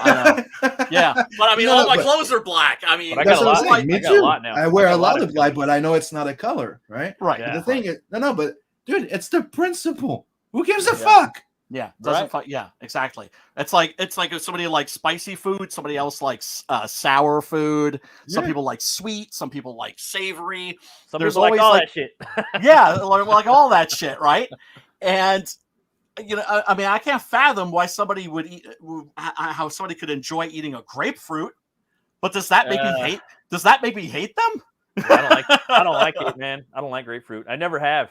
I don't. Horrible, but there are people that love it. Yeah, and that doesn't make them bad people. That doesn't make them my enemy. There's some people that love it. Some people eat it just because it has good thing. Like me, I remember when I used to work, I used to have to eat it once in a while. And I would put a ton of fucking sugar on it, but that was when I was working out. If you have to dump a ton of sugar on it, that means it tastes horrible. Yeah. But there's some motherfuckers out there that obviously like it. So God bless them. There's something that thing does to your system. It's like lemon, The citric acid. Yeah. Well, no, if it's good for you, but C in there. Right, yeah, but it's like a bitter pill. Very much. Sometimes you need to have that, poison in your body. I'm a firm believer of like, I mean, I'm no dietitian. I don't know what the fuck I'm talking about, but I think every now and then you got to put a little bit of poison in your body. I agree. Maybe a little root beer, or maybe a beer, maybe some fast food. Because sometimes you might actually like be at a party or somewhere and you got to eat something. And you're like, oh, it's like your body is not used to it or something. You know what I mean? You got to play the dirt a little bit. I eat super healthy. At least that's what people tell me. It's like when I'm at like the supermarket checkout, they're like, "Damn, you eat healthy, right?" But every now and then, I'm not a vegan. Sometimes gotta have an ice cream, gotta have some pizza. right? Yeah, totally. If you know, but just don't abuse yourself. Just don't eat it. I always tell my friends that are trying to lose weight. I lost fucking 25 pounds since the lockdown. 25 fucking pounds. Damn. Dude, I could fit into shirts that used to be like really tight on me. They're all loose on me now. Awesome. And it's it's like you can still have your favorite foods. You just can't have them all the fucking time. Yeah, and everything in moderation, Everything in moderation. Too much of anything too much is bad. You know what I mean? And that goes for anything. Like too much of the same, listen to the same band all the time. Drinking the same beer you drink beer all the time, you're gonna get allergic to beer. You smoke weed all the time, you're fucking gonna probably fuck something up, Yeah, did you hear that, Sim? Well, I'm just saying. Maybe not. You eat the same McDonald's all the time. You said smoke all the time. You eat broccoli all the time. You're probably going to have an overload of iron. You know what I mean? Right. Dude, you're going to take big ass. It's going to clog up your fucking shitter. I think I ate so much. all kinds of problems. I ate so much celery at a certain point that I ended up being allergic. That's what I mean. It's everything. I'm not kidding. Everything. That's crazy. I used to eat everything in moderation. Everything. I used to eat celery like it was a snack. Like I used to watch movies, right? And put out Cheese Whiz or something. And just eat celery. I grew up between the city and a farm, so to me, like I grab a tomato like it's a fucking apple. Just give me some salt, Yeah, tomatoes are pretty bomb. It's weird too. Like your taste buds do change every 7 years. I think like now I like stuff like I like black olives now. I like olives. I used to fucking hate olives. Just disgusting. I'll eat all kinds of stuff now. I like. It's like in Germany also you can get chocolate with alcohol. There's a French bakery that we have, right? Yeah. That makes French pastries and makes cakes that are soaked with brandy. Right? Yeah, well that's good, dude. Oh, dude. It's amazing. Yeah. Amazing, right? But people like you have to go to the French bakery to get that. Because anywhere else they won't have it because they're like, oh well, kids will eat this and they'll get drunk. Yeah. It's just like liquor. Oh chocolate. My god, give a kid a like a sip of any kind of alcohol. They're like, ah. But it's an adult taste, and it's not just that. It's also the fact like if you go to Italy or Mexico or in a whole bunch of different places, right? Yeah, even here we have that. It's we cook with some alcohol. Of course, tequila. A lot of kids with beer, you can put beer, wine, and stuff like that. Yeah. But does that get you drunk? Would that is that bad for a kid? No, not at all. No, cook alcohol. It's so minute, I'm a little suspicious though now of Sim because he said that he eats or used to eat Cheese Whiz. What kind of a fucking Frenchman are you, dude? I ate that with I told you I'm not a fucking Frenchman. Dude. I know. You're Quebecois. I'm a Canadian Quebecois, right? So same thing as you guys, but yeah. But like it's just that the difference for me. The difference for me is that it doesn't stop as craft cheese and Cheese Whiz. I also know Swiss cheese. Come on by. I like my Gouda, man, and I like my fucking Kerrygold fucking Irish cheese on fucking St. Patrick's Day. Brie is good. I'm sorry. Brie's the shit. Brie is the shit. Like one of the things, Brie, wine, and fucking how do you call crust bread? Yeah, like French bread. Yeah, French bread, like with the hard crust. It's in our diet. Yeah, with like a little bit of butter and It's in our diet. That's our diet. Yeah. Like that's what like the Germanic people ate, like Proto-Germanic people, like pre-Viking era, like all the white people. They ate like meat and cheese and dairy. That's what they fucking ate. They moved around all the time. That's what I grew up with. It's like it used to drive one of my ex-girlfriend that's from Argentina, right? Crazy, and it also drives Dave's crazy. My bro that's from Mexico. Yeah, because I grew up. I'm technically raised, right? My mom was like 15, 16 when she had me, and I'm technically raised by my grandparents, right? So me, I'm like, I'm good with like bread, like a meat spread called creton. I'm good. Like I'm very simple. Like that's like the German mashed diet. potatoes with a little like side of potatoes. Like, beans. I'm good. Like I don't need to have like flavor, spices, and 25. Like I'm very fucking like tuna. Oh, tuna crackers and mayo. Yeah, I love that. Put some pepper in there. I'm good. Oh yeah, I love this shit. The Clausen pickles. Once you have a Clausen pickle on an egg salad sandwich or a tuna sandwich, just try it. Just one Clausen. Yeah. I ate 6 burritos, carne asada burritos this week. There's a carne asada place on the corner of my street, and I haven't gone there because I thought it was just a narco front, like they're just fucking using it as a drug place. Mm-hmm. Really? They switched to a new owner, so I'm like, I'm gonna go try that motherfucker because I love tacos. That's my favorite food. Because you can do a million types of things. You can do potato tacos, chicken, fish tacos, man. I used to like tacos. Okay, and I say used. I see, look at Matt's face. He's like, I'm waiting. What he's gonna fucking say. Right. Until I tried actual tacos. Oh yeah, the homemade ones. Yeah, for sure. With the masa. El Pastor. The press. Fuck. I got a taco press. Dude, my lady makes homemade tacos, bro. Oh, dude, I love fucking tacos. Dude, Dave, when Dave is like, dude, I'll make you taste real tacos, and I'm like, what the fuck you talking about? Like different things in it, different things in it. No, but they're all good. Yeah, but that El Pastor one. Yeah. We have a really great Mexican restaurant in my area. I have grown and I eat myself to slumber. Okay, yes. Like I don't give a fuck. Good. I know I might pay the price. Like this is like the only moment where I'm like I'm playing Russian roulette and I'm fine. Fuck it. Yeah. It's the same way. Like I love Thai food. I love Thai food. I love Indian food. Curry though, I have it once a year because as much as I love curry does not love me. It gives me the fucking Hershey squirts, man. Yeah, totally, dude. Yeah, I can't fuck with no curry, bro. What I like from Indian food, it's that butter chicken. Oh, that's another one that you need. Yeah, that needs to be dosed down. It's not as drastic, but I will be in pain or like having some trouble for a day or two, like But tacos is like it either passes super fine. Yeah. Right. The El Pastor is like it either goes fine or I'm out for 3 days.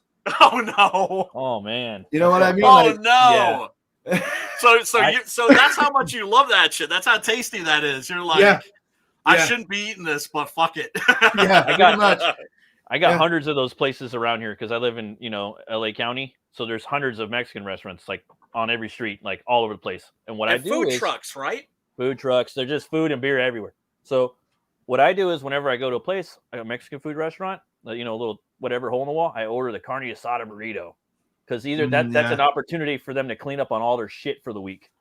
So are they gonna fill it with grease and gristle and fat and disgusting shit? And so if that carne asada burrito is good, then I'm gonna trust them and I'm gonna come back. If not, see you later. Bye. Like I got another one. That's the test. But this place on the corner, dude, I've been there like and you know how much it is for a burrito now for a carne asada burrito? Yeah. Like what the going rate is at every restaurant between $8 and $10. That's good. Is it? Yeah. Oh, yeah, I didn't know. Well, for now, they used to be like $6. Yeah, okay, but Matt, remember, Brian's in New York.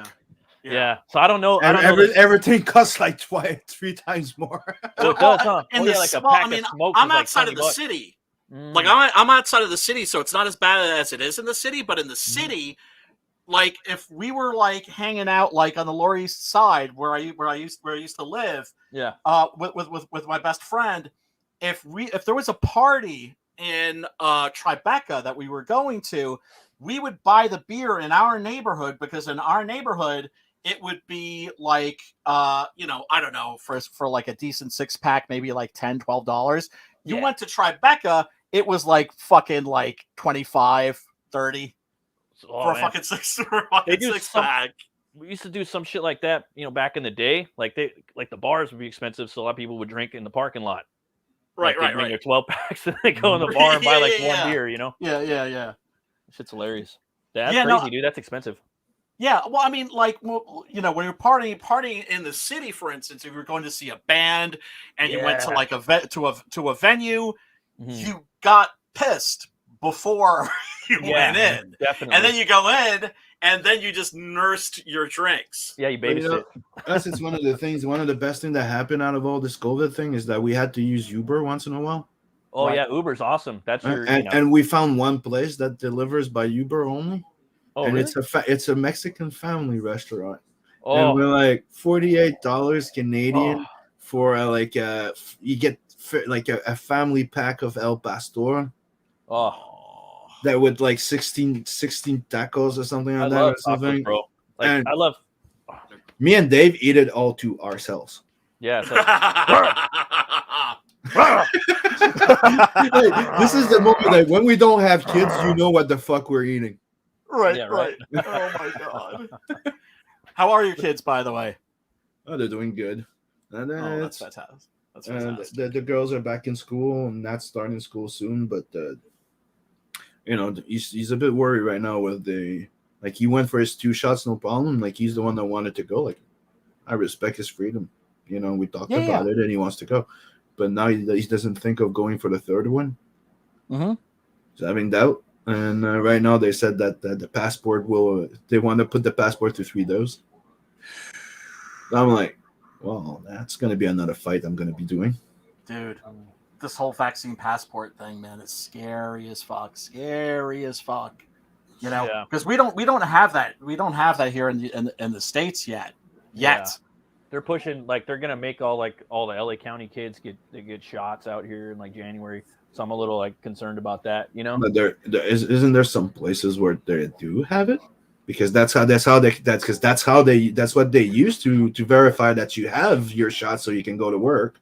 Yeah, some places are right. So there is places, yeah. Except you don't have that like we do here to go to a fucking Walmart. Yeah, it sucks, dude. That's horrible. That's horrible. You can't even go to Costco. You can't even go to a fucking store now. Like I'll put it off. That's the most fucked up thing. You're allowed to go to the shopping center, to be inside the fucking shopping center, right? But you're not allowed to go inside the store to shop. Yeah. Okay, I'm not done. But you're allowed to go to Walmart where they have a pharmacy or Costco where they have a pharmacy.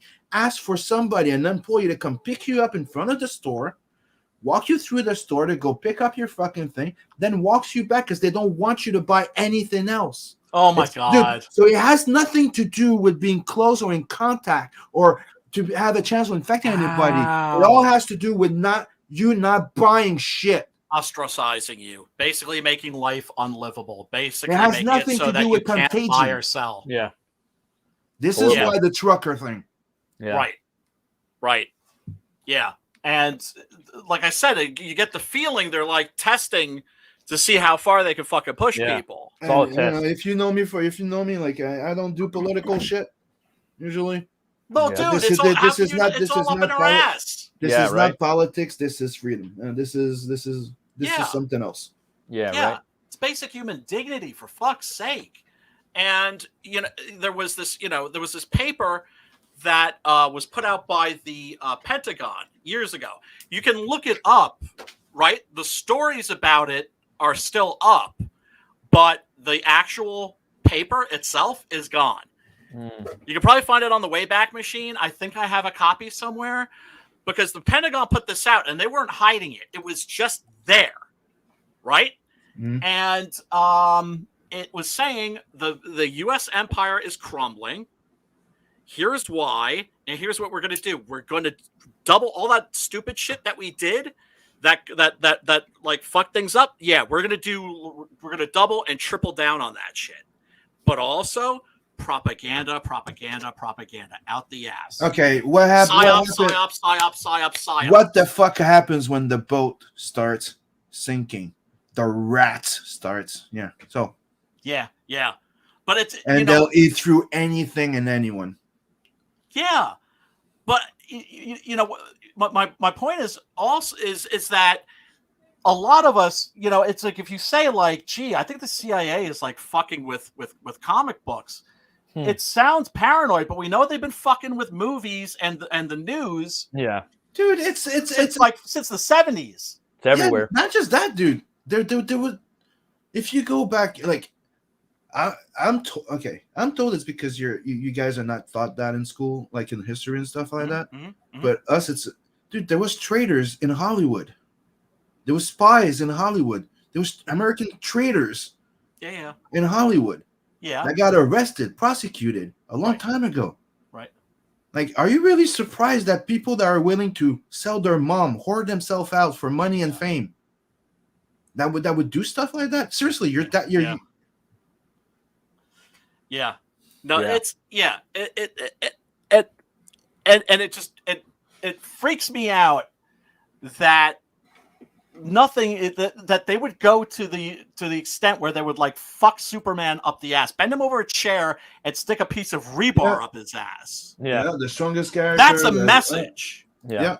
That's a message. We took an icon and we fucked him up the ass. We raped him in front of you, and it's like, wow. And what are you gonna do about it? Yeah, I'm not really buying those fucking comics ever again, dude. Never. They tarnished the fucking DC name, and Marvel too, man. Well, if DC goes under, which I'm hoping they will, right? And let's face it, they're Marvel and DC are on fucking life support right now. Nobody's reading that shit. No, nobody's buying that shit. The old stuff. Right. Exactly. Because I know there's rumors that Robert Kirkman might buy DC. Yeah, that's been around for a long time. If that were to happen, right? Because I mean, let's face it, he's got fuck you money. Yeah. Yeah. If somebody like him, Mark Millar, another guy, fuck you money. I would. Oh my God. And the thing is that these are guys that love and cherish these characters. Yeah. Then we could have them back. And hopefully. Right. But it's a better chance. Right. But and eventually all this fucking woke shit's gonna pass. But you know what's really happening though? Yeah. What? They're getting close to the 95 years. Right. And that's why they're changing up the characters. They stretch, yeah. Because that was Ethan was talking about that shit for a while. Yeah, I've been talking about it for a long time. It's like that's the reason why they've been doing that. One, it started because like that they pay less royalties. Yeah, they don't want to pay those old families. By changing them, also they're trying to create their own. It's like okay, like Brian did, or if I pick a character from the public domain, I create a character, I create an entity of it. That version of the character becomes my copyright. Right. Yeah. The purest. Okay. Yeah. So I can keep it. So that's what they're trying to do.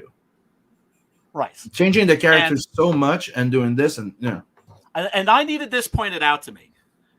That was something that hadn't even occurred to me that I did need pointed out to me. And it makes so much sense. It explains everything. That's why Miles Morales is going to be, the Spider-Man in like 10 years. Peter Parker's going to be gone. And why Pinhead in the next Hellraiser movie is going to be a woman. Yep. Yeah.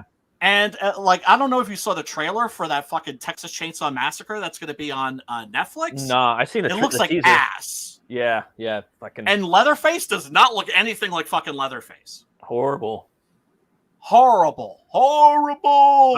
I heard like some of it sounded kind of cool, like the premise. I guess it was because they filmed it in like Romania or Bulgaria or some shit. They didn't even film it in Texas.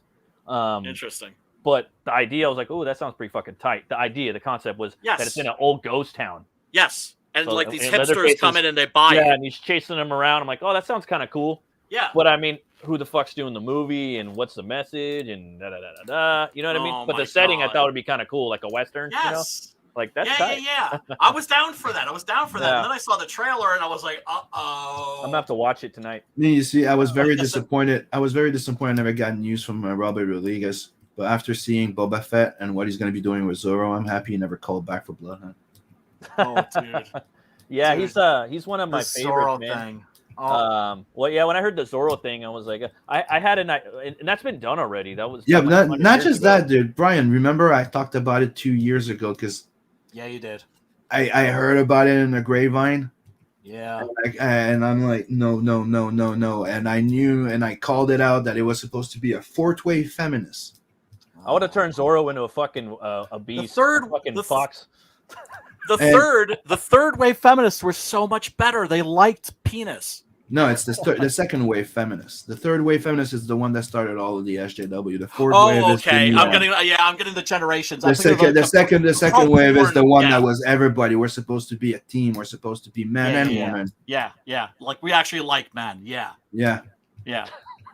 Motherfuckers, man. Motherfuckers. The ladies. That's what happens when they also change, words. Like right now, like a kid could be raped by a woman. Now it's not a possibility anymore. Right. And also the fact that my God, that somebody like Gina Carano basically got canceled for not offering up her pronouns. Yeah, pretty much, and commentating on it. Yeah, and people were like, "Oh, she got canceled because of that one tweet," right? I'm like, "No, she got canceled for bleep bop boop." Not just that. In retrospect, she was not that meme was not that wrong. No, not really. No, it was tone deaf. Look what's fucking happening. It was tone deaf. It was. She should have known better, right? She should have known that she should have. She knew. Yeah, yeah. Well, but it was not a political statement. It was No. not nothing. It was just as please, people, do not. It's not what they this. said. It's not what they said. She did not say what they said she was saying. Nope. You know what's crazy? It's more like somebody like me that's going, like I did with Elvira right now, which was like, keep in mind that if you think you're above people, you're more evil. That's you're so evolved that you're above other people. You might not be as evolved as you think. Yep. Yeah. No shit. I was gonna say about that Boba Fett. Robert Rodriguez directed like a really cool episode, like the introduction to Boba Fett on the second season of Mandalorian. Like he was a badass. Like his introduction. That episode's amazing. Yeah, Robert Rodriguez did it, and then he produced the new show, and he's made all these some of my favorite movies. And I don't know, man, it seems kind of weird. Like it seems like they kind of got like some outside influence over Favreau and Rodriguez. Like someone kind of came in there, and these fools are just trying to work or something. And then I don't know, man. Hopefully that we'll find out that they were stuck on their contract. They had to finish this shit, and after that, he's gonna come back on and go, I got fuck you money, and we're doing Alita number 2, and let's forget what just happened. The new episode's good. The new the new Boba Fett. I've heard. It's good. It's like it's the best fucking Mandalorian, like one of the best Mandalorian episodes. He's in the whole episode. It's just him. Oh wow! Yeah, he goes into a fucking meatpacking plant, so it's like with the Darksaber, right? With the Darksaber, he's like shing, fucking all these dogs, fucking face aliens and shit. And I don't like that motherfucker. I don't like Pedro Pascal, but fucking Mandalorian's one of the best Star Wars characters. Sorry, amazing, it's fucking amazing. Sick. Yeah, and that show was so refreshing because it was simple. I mean, it was Lone Wolf and Cub. Oh, that's why I like it. It's fucking Lobo in some ways. Or just space fucking bounty hunting. I like that shit. Yeah. I'm a sucker for it. Yeah.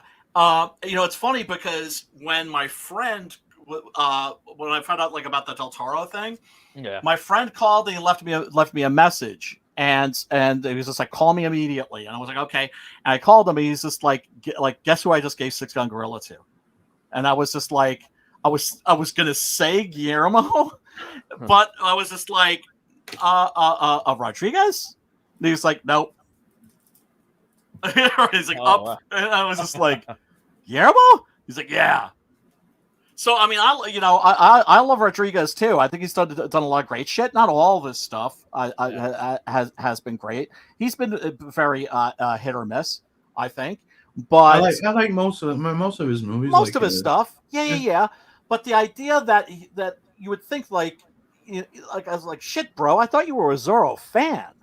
Yeah, well, he's real big into Robert E. Howard too. Like he's a big Howard fan. I know he wanted to do a Red Sonja movie. Yeah, he used to talk about going to the how close he lived there and putting money into the estate or something. Yeah, they shot Conan the Destroyer in Mexico. He's the one that started the Frazetta Museum. That's what I'm saying. Yes! He's into the estate. He put money into the estate, so he's all about it. And then he was with Rosie. Dude, I love that guy. Like that guy's one of my heroes, and it hurt. To me, he was the modern John Carpenter. He was the guy making his own music for the movie. He was John Carpenter's apprentice. That's what I'm saying. He was John Carpenter of my generation, and he's the same. And it's the same thing as Carpenter and many others. And it's something that I've noticed in the trope of many people that I've admired so much, like Jack Kirby and others. Yeah, they all started as cartoonists. Yeah, that's right. They all have love for animation. He's got Sin City. He's got all, Sin City. Yeah, they all come from animations aspect. They all love that stuff. Yeah. They love comics. They love the art. Visual they love storytelling. Yep. His Sin City Show is don't the best comically like adapted comic movie, I think, is Sin City. Oh, It's yeah, almost, I would think it's so almost too. panel for panel, dude. Yeah, like, you it don't is. really know 300. And 300. Well, dude, that's why he brought in. That's why he brought in Frank Miller. Yeah. And there's this wonderful story It's fucking awesome, dude. that Frank Yeah. Miller told, where he was just like, they were doing the Marv episode, which is the best in the movie, right? Yeah, the first one. Yeah. And Did you guys watch a director's cut too? Yes. Where the scene where it's all split up in different scenes, like they're all different little movies. Yes. Yeah. Yes. I think I got it. It came with the hard goodbye too. I have the DVD somewhere, right here. You know what's sad? Yeah. When I picked that up at the I And think it came with the comic. It's fucking awesome. Sorry, I didn't want to go. No, I was gonna say it came with the comic, right?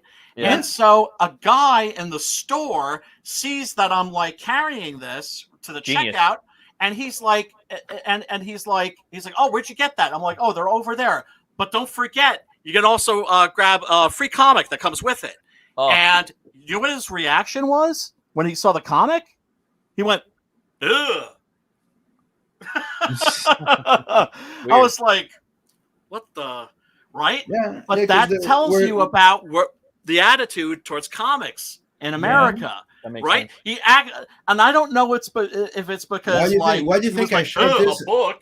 Or Why do you think I shared that not too long ago after we had that discussion? Like, it's something I've been bringing up way more often than people would remember. Yeah. But everywhere in the world except here. Yeah. Quebec recognizes it, but not the rest of Canada as much, right? I wanted to move to Paris. It's known as the ninth art since the 1960s. Yeah. Up there with architecture, painting, yes, with sequential art, and that's also for Zeta. Yeah, dude. Because he would storytelling in those paintings. Yeah, even when he was a kid too, like all the Ghost Rider shit, and he was a prodigy. Like Frazetta was making comic books, like Of course he was. like 17, Western 18, comics, like war getting comics. paid. he did Tarzan. Yes, Good he shit, did. dude. Oh man, I got a big old Frazetta book about a documentary book over here somewhere, but You're talking about? I think it was Painting with Fire. it might have been. It's got John Carter on the cover. It's a big, thick book. Dude, I like most people discovered him through his Conan art, right? Yeah, Because they that's put how I that on the discovered cover of the Del Rey novels. Yeah, But holy shit, man, his Edgar Rice Burroughs stuff is the bomb. Me, it's the Death Dealer. Death Dealer. Oh, well, yeah, I'll never forget. Like, dude, I'll never forget being a kid. And seeing that for the first going time. around and going like seeing a Dali or this or that, and you're like, okay, that's a vase, that's a fucked up, that's kind of cool, but yeah. And then turning the fucking corner and seeing the horse one. Yeah. Oh yeah. And I'll never, like, right now I just think about it and I still remember how I just froze.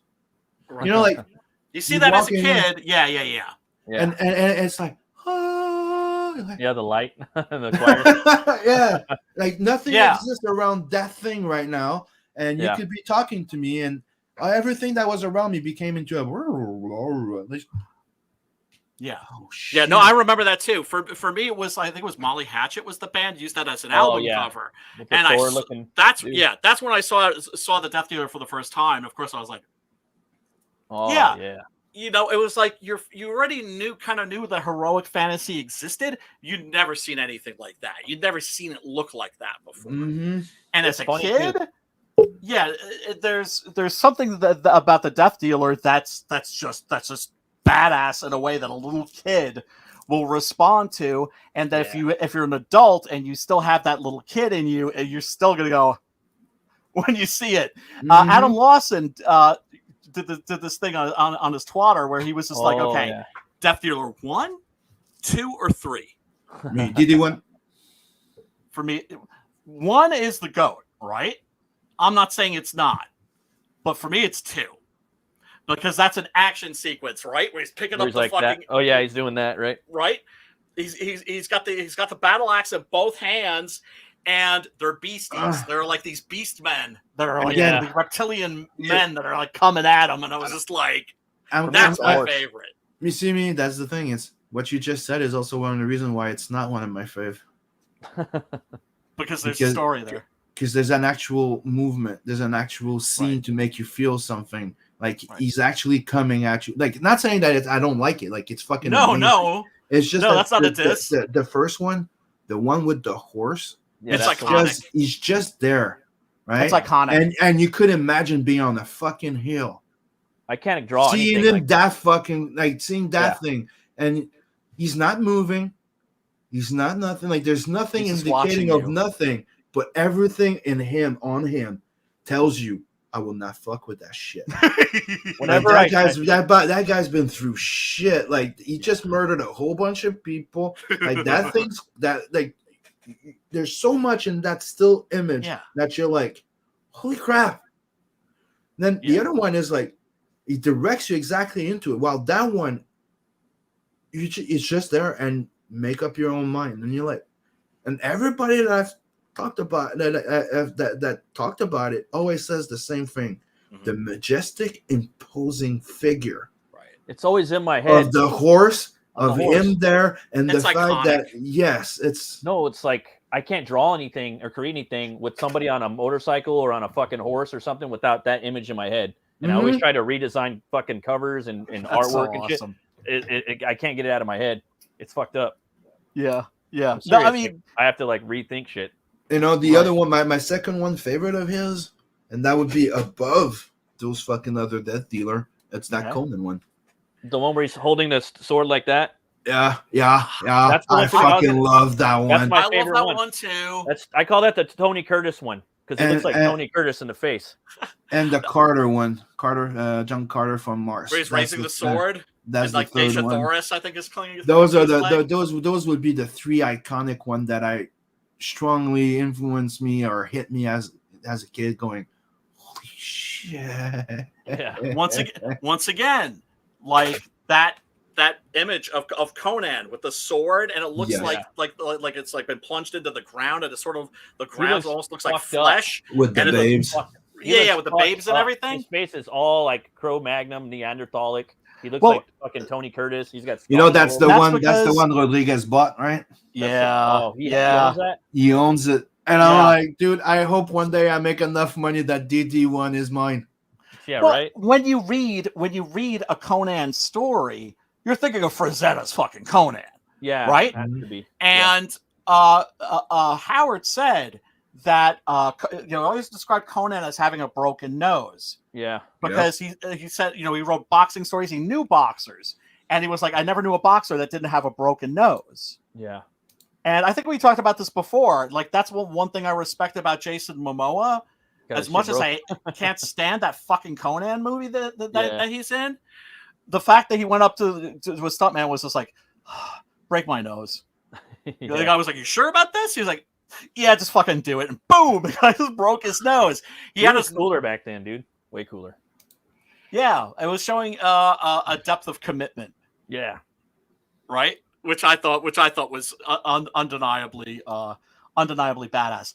But once again, I think that image is the most iconic. But my favorite is the one where Conan's jumping on Thak's back. Yeah, that one's pretty. Oh, yeah. The ape with the cape with the red cape. Where it's like that. Yeah, like the snake one. Yeah. The snake one where he's chained down, he's looking up, and it's lit from his back from one mid-worm view. Yeah, and you just look at that, and you're just like, oh shit, that snake is in trouble. That's why I like Howard, dude, because all of his shit is like fucking historic. Almost, it's like historic, man, dude. Because there were snake worshippers. There's always been snake worshippers. Yeah. There were giant apes. You know what I mean? Like all of his shit. Much to say other than the guy was so fucking badass. That he lost his fucking use of his right arm, and taught himself to fucking continue painting with his left. Oh yeah. Oh, and I'm like, dude, that's a fucking Chad. That's a Chad, dude. He was a real Chad. You know how much of a fucking Chad he was? Dude. He was a sportsman. One of the stories that he tells in Painting with Fire that I just fucking love is that Clint Eastwood went to meet him at his home and studio because he wanted him to do the poster for the Gauntlet, right? For the Gauntlet. And evidently, and this says a lot about Clint Eastwood. He was like he was sort of starstruck when he met Frazetta. That he kind of had trouble like locking eyes with him. Mm-hmm. It was like, oh, Mr. Frazetta, you're right. And evidently Frazetta just loved that. Like he got off on it. He was just like, oh, this is so cool. Like Clint Eastwood like could barely like look me in the eye. You wanted to be like a pro baseball player. I heard he punched a punching bag and like busted it open and it flew off far. That's what his kids were saying. He was a real man. He was a real man. He was a sportsman, and he was a prodigy artist. That's what's fucking weird. And don't forget, he used himself as a model. Yeah. Like for that Gauntlet poster, right? Like Clint's shirt is all ripped up and his biceps are all fucking bulging. Like, yeah, that's what like Frazetta looked like. Or the story about how he I think he had like a painting that was due in like 2 days, or like in the next day he'd like blown it off, I guess. And he didn't have any canvases, so he ripped up a piece of his floor. Oh shit. And painted on that. It's awesome. That is totally awesome. Mm-hmm. And at the Frazetta Museum, I don't know if they replaced that piece of the floor, because I think you just want to leave that. I think I'm gonna go there this year, dude, because I plan on going to Texas like in April or May or something. I think I'm gonna go there. So I'm thinking about moving there. I know I want to move out of New York. Yeah. I know I want to move out of New York. Oh, don't get me started on that one.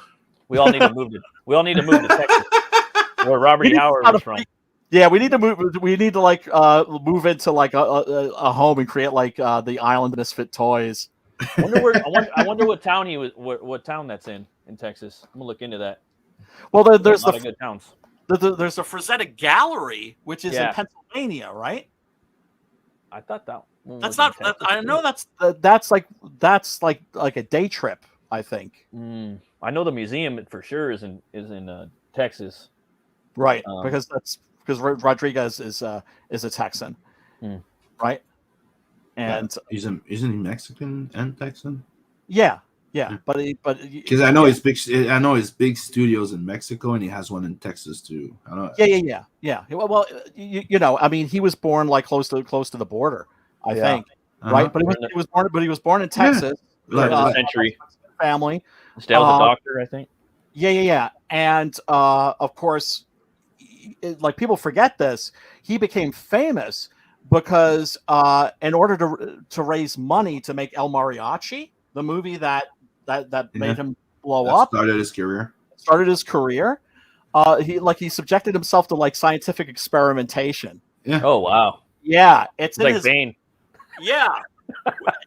He went to this place where like for a month they keep you under observation, and they like cut like these like football shaped pieces out of his arms.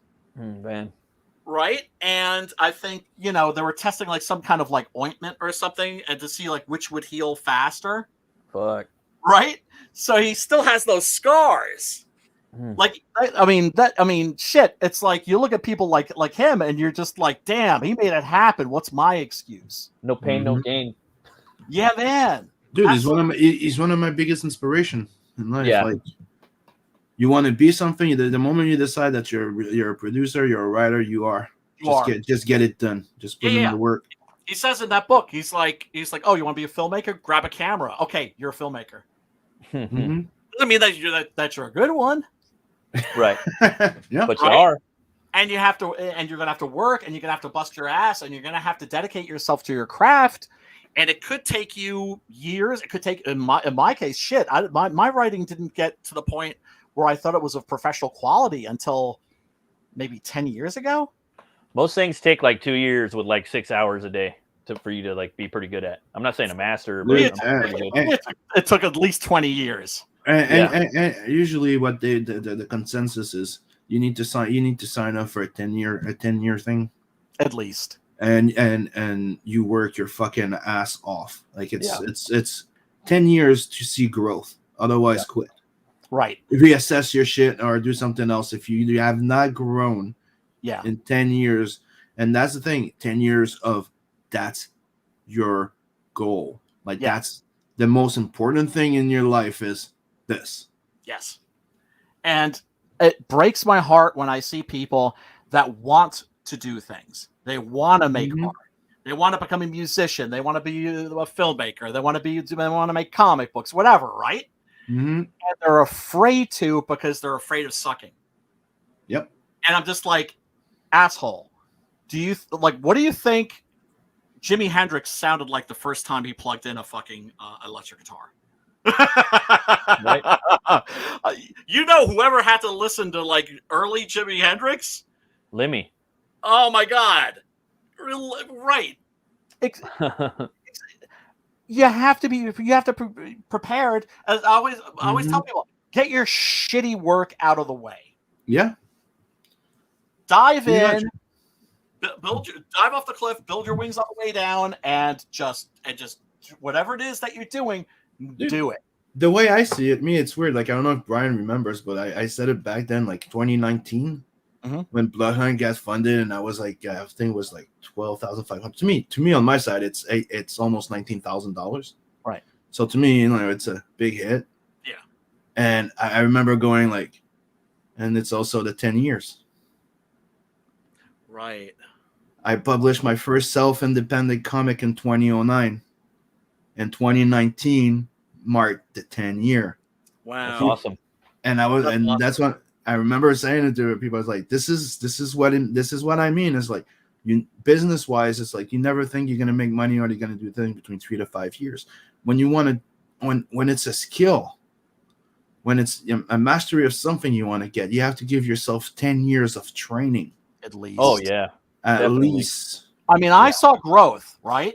I saw growth as I was going along, right? Because I would assess, it's like from work to work. It's like, okay, am I getting better or am I getting worse? And it was like, oh, my writing's getting better. It's getting better. It's getting better. It's still not there, but it's getting better. And me, I'll be honest. Like when I reached that, like before CG and all that stuff, before the Bloodhunt, I was considering stopping. Like I had taken a year and a half off. Like I was really like I had lost everything in 2016. I was like my computer crash and stuff, and so on and so forth, split up and this and that, and a whole bunch of shit. And I just was like, I don't know what I'm gonna do. Like I did not want to quit. You know what I mean? I still wanted to do comics. Like there's something like, and then all of this happened, and I'm like, okay, you know what? My 10 years not done. It's time for me. It's time for me to shine. Hell yeah. Fuck yeah. And I love hearing that shit. Oh, dude, listening to Ink Spots, how he was just like, I was like, I feel like I gave up on my dream and everything. It was like, but that wasn't the time. This is the time. Yeah. Right. And in my case, I'd given up too, and I was working for in the mental health care industry.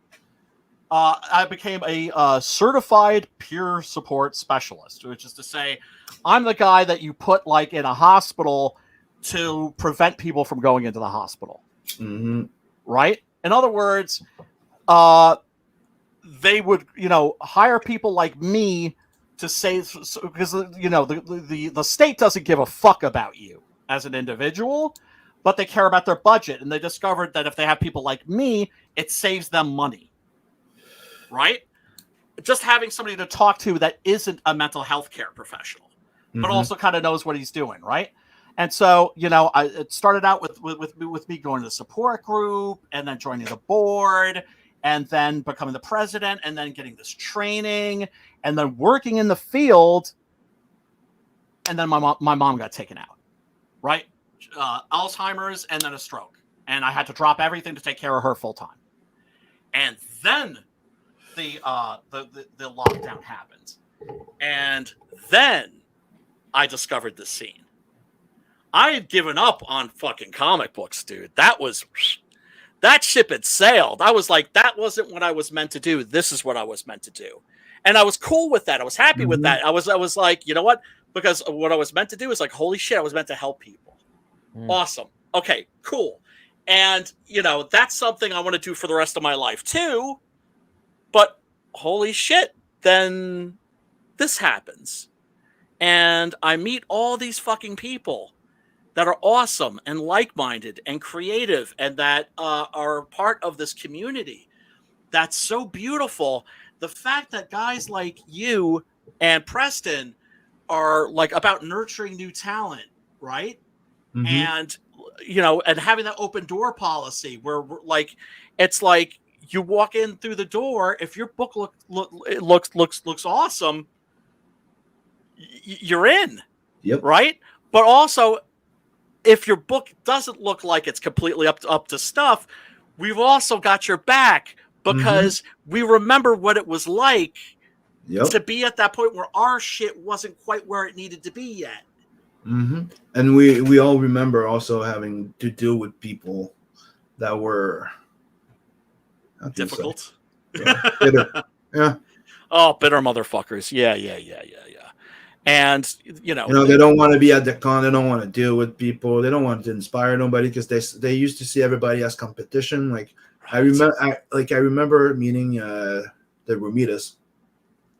Okay. And that was a funny but great great meeting, but it was also eye opening in a way.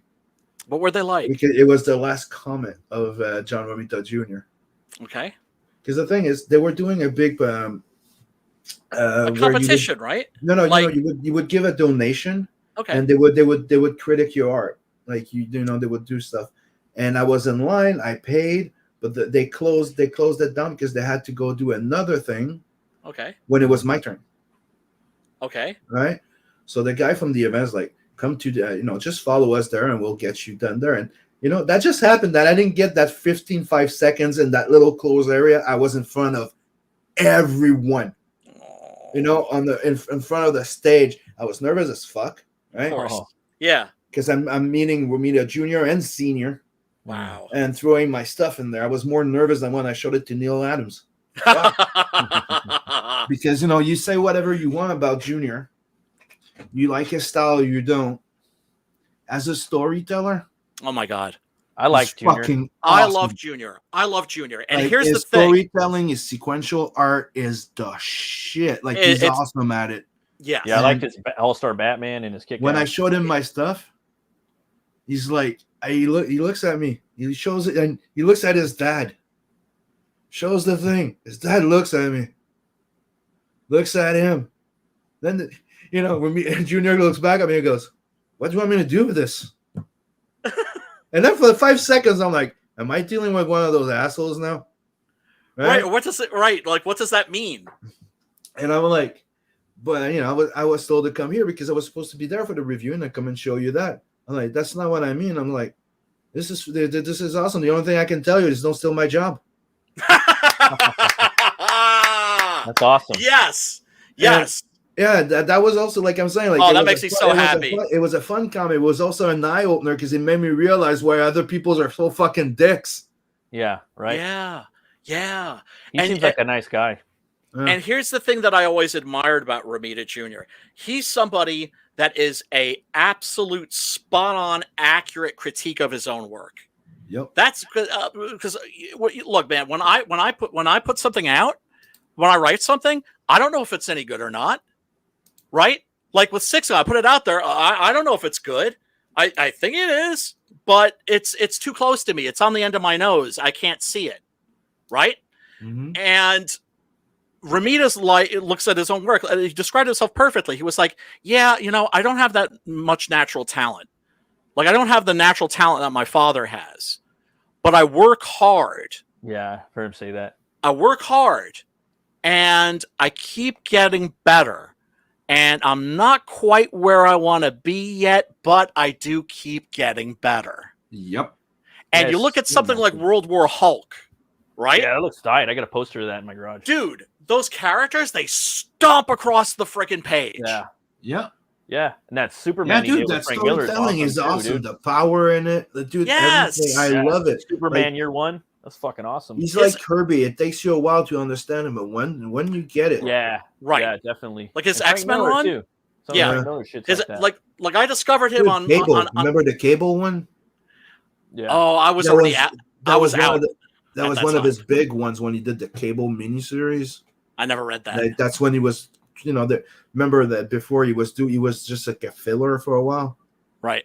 But that Cable series that he did, dude, I remember opening it and I'm like, oh, dude, that guy just went like ballistic. What the fuck? And the All-Star Batman was good too. The one he did with Snyder. It's a fucking chase. It's Mad Max basically with Batman. The whole book, the whole series or whatever.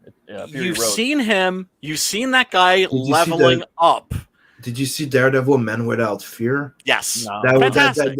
That is the one that made me go like. I heard that's his crown jewel. Shit. It is. Yeah. It is. Yeah. It's written by Frank Miller, and it's basically Daredevil year 1. Yeah. And like the first season of the Netflix series, it's kind of like that. Costume. It's where you get the entire black mask before the suit, and that's where it's from. And dude, that story was epic. Fuck, it's epic. People either like him or it seems like they don't like him. And I'm like, I like his work. It's got a lot of energy. It's very kinetic, and there's a lot. I like his lines too. The lines are fun. Yeah, but at the same time, you can see why people don't like him because he does lack that natural talent. But he makes up for it, and that gives his stuff so much character. Yeah. Dude, one of my favorite books from him was the Warzone. Punisher Warzone. Yes. Oh yeah, his Punisher is fucking badass looking too. Yes. Punisher Warzone. Yes. That was him on fucking steroid. Yeah, man. I never got it, but it was, and he did like the Batman versus Punisher, I think too. Hold on, I have the. I have that. There was. I didn't even know that there was a Batman versus Punisher. Yeah, I think he drew that. Yeah. Oh yeah, and it's fucking awesome. And I remember Chuck Dixon. It's written by Chuck Dixon. Yeah. Chuck Dixon wanted to do Batman versus Dirty Harry. Ooh, that would be and awesome. It was right there. It was right there, supposedly. I think I was like in a chat once when he was on a stream, and he was just like Batman versus how do you know about that? Like he was like shocked that like anybody even like had heard about it, right? That's funny. Yeah. Everything was good to go. You know who it was that fucking killed it? It was fucking Clint Eastwood. Oh man. Because he had this thing where he doesn't want himself represented in comic books ever. That's funny. And I was just like, really? I mean, which made me kind of happy when I saw that somebody did a Jonah Hex cover where it's like the unscarred part of his face is very clearly Clint Eastwood. Right. But yeah, no, it was going to be a story where Batman and Dirty Harry meet, and like at first Batman's like, oh, I can get down with this guy. Yeah. But then like, there's like something happens, and Dirty Harry's like, I'm gonna kill this motherfucker. I'm not arresting him. I'm gonna blow his head clean off. And Batman's just like, no fucking way. I don't get down like that. And that's where they would get into it. Obviously. Harry and Punisher would be a good one too. Yeah, but those characters are almost a little too similar. So it'd be kind of hard to write, but it'd be a challenge. It'd be fun, though. Because of course, it would. And I love the fact that they could do all these crazy crossovers. And now Harry is still a cop at the end of the day that gets away with shit. Punisher. Yes. So it would just kind of be. Oh, he's just a vigilante. Yeah. He's not even a super. He's not even a hero. Yeah. So he could be heroic. Yeah. He's capable of heroic deeds. He won't think twice about running into a burning building to save a child or something like that. Yeah. But he's also somebody that gave up. That gave up on life, gave up on the law, gave up on just about everything. That's what makes him so dangerous. Yeah. Is he gives zero fucks. If I was doing that book, like I would probably have like Harry kill him in the end or something. Like I'm cool with like killing the character, if it's a one-off, you know what I mean? Oh God. And that new skull, dude. Oh my God. Yeah, that's just fucking horrendous, dude. What horrible. The fuck? But if there's one character that we can't have, it's like a white guy that's going around shooting people with a big skull on his chest. Right. Don't forget, guns are bad. Yeah. Right. Yeah. No. Yeah. They're terrible. I'm just they're worse than bike clocks, right? Oh yeah. Go much worse. Yeah, much worse. I'm being sarcastic. Yeah. No. Yeah. No shit. We could tell. Hold on a sec.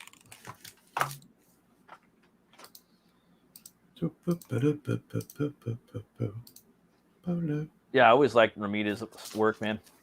Yeah, that's the one. That's the image I had in my head. You have the trade.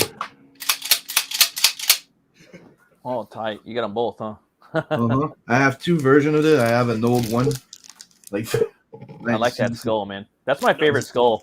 That you see you see the damage in it. Oh yeah, like it's been with me for a while. Yeah, Oh, and I have the other one that's signed. And I found this. Like one of the things I've been doing is buying trades. Yeah, trades are awesome, dude. Trades are the shit. I prefer them so much. Yeah, I never thought I would. Yeah, I always have. I never used to. Convenience. But now, yeah, because of convenience and like the floppies, they just start to fucking add up, you know? Yeah, they do. I hate long boxes. It's like, oh, the floppies are all in. Nice. That guy, that guy's storytelling is awesome. Oh, it's fantastic. It's fantastic. Yeah, I understand why some people don't dig him, but then again, it's just like I couldn't understand why people liked Rob Liefeld. Mm-hmm. Yeah. And people looked at me like I was crazy. I was like, "Yeah, I think that guy's stuff is shit." I like some of his stuff, but then it's like I'm not. Everybody's always seething. Yeah. Well, why is everybody always? They're all. By the way, Brian. Yes. You remember Lone Sloan? Lone Sloan? Mm-hmm. I talked to you a while back. A guy called Philippe Drouillet. Yeah. Of course, I discovered him at the same time I discovered Mobius. Oh, I've had this for a long time. That's the French version, right? Oh, nice. Those are the two ones I had for a long time. It's called Lone Sloan. It's his big sci-fi epic. That's cool. Has that ever been published in English? That's where I'm going from it. Ah. So here's the rest of them that I bought in English. Ooh, nice. Available by Titan Comics. This is Lone Sloan Salembo, which is like an homage, like an adaptation of the book Salembo, but in the world of Lone Sloan. And it's a big, nice, juicy hardcover. Album size. Damn, that's fucking metal as fuck. Yeah, sure is.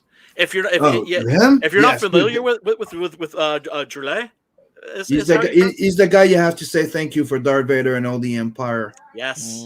Yes. Like, and wasn't it? Am I getting him mixed up with somebody else? Who was it that made that movie Immortal?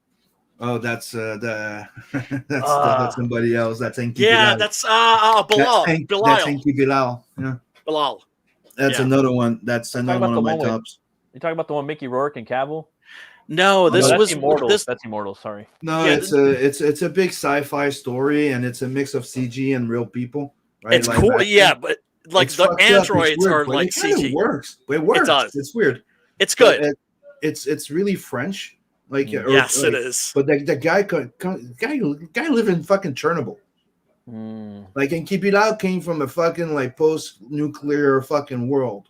Crazy. Okay, so it's really reflected in his story and his art, and he's fucking awesome. Okay, Yeah, he does the mixed media. Like I'll pull some out after.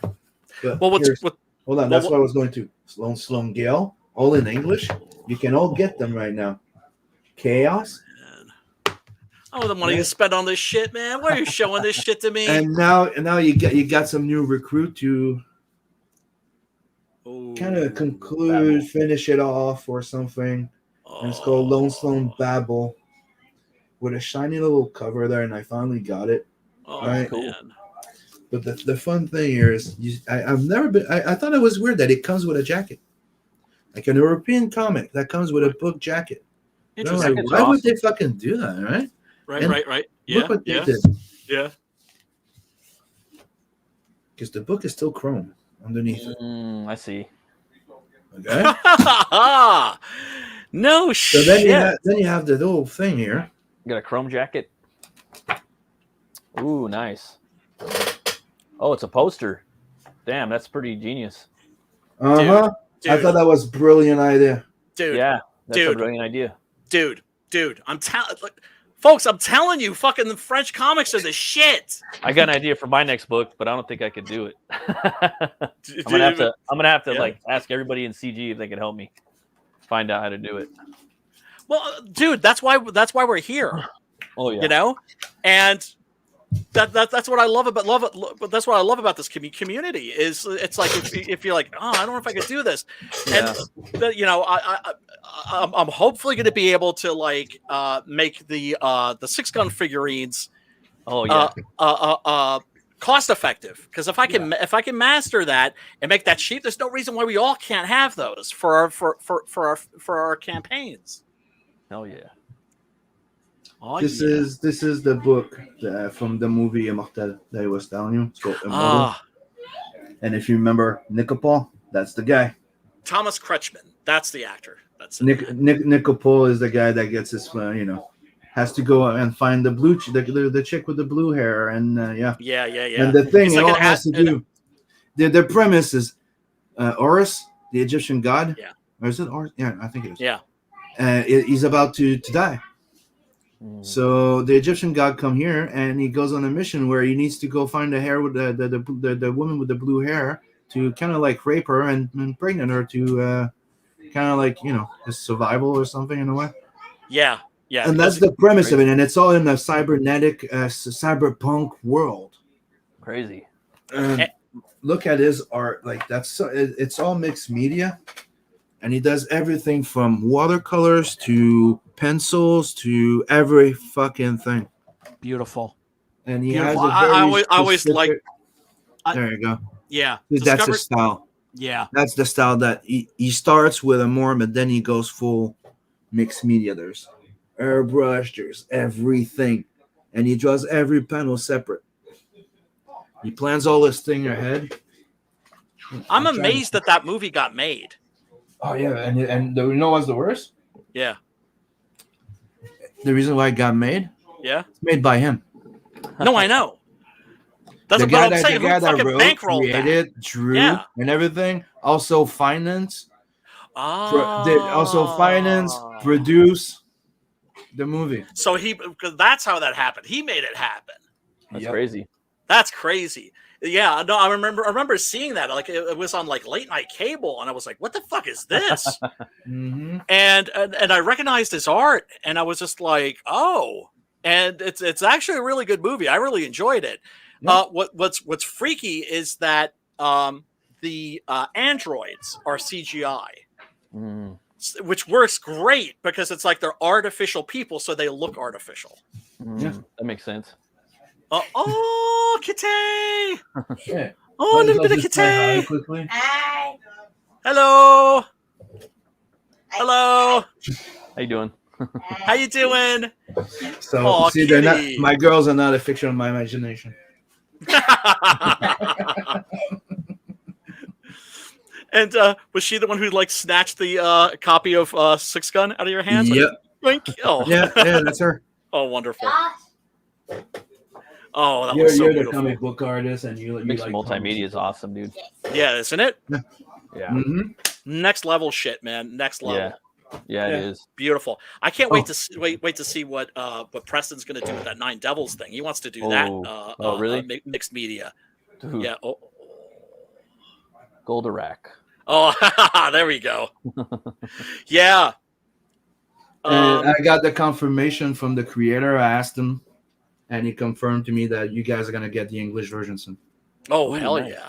Nice, excellent. Yeah. I reached out to him like, dude, I've been talking about it to everybody, and is there gonna be available in English? Like, I got my French copy. Like, don't get me wrong. Yeah. But I want to know from my friends because there's a lot of them that are excited about it. And he confirmed to me that it's coming soon.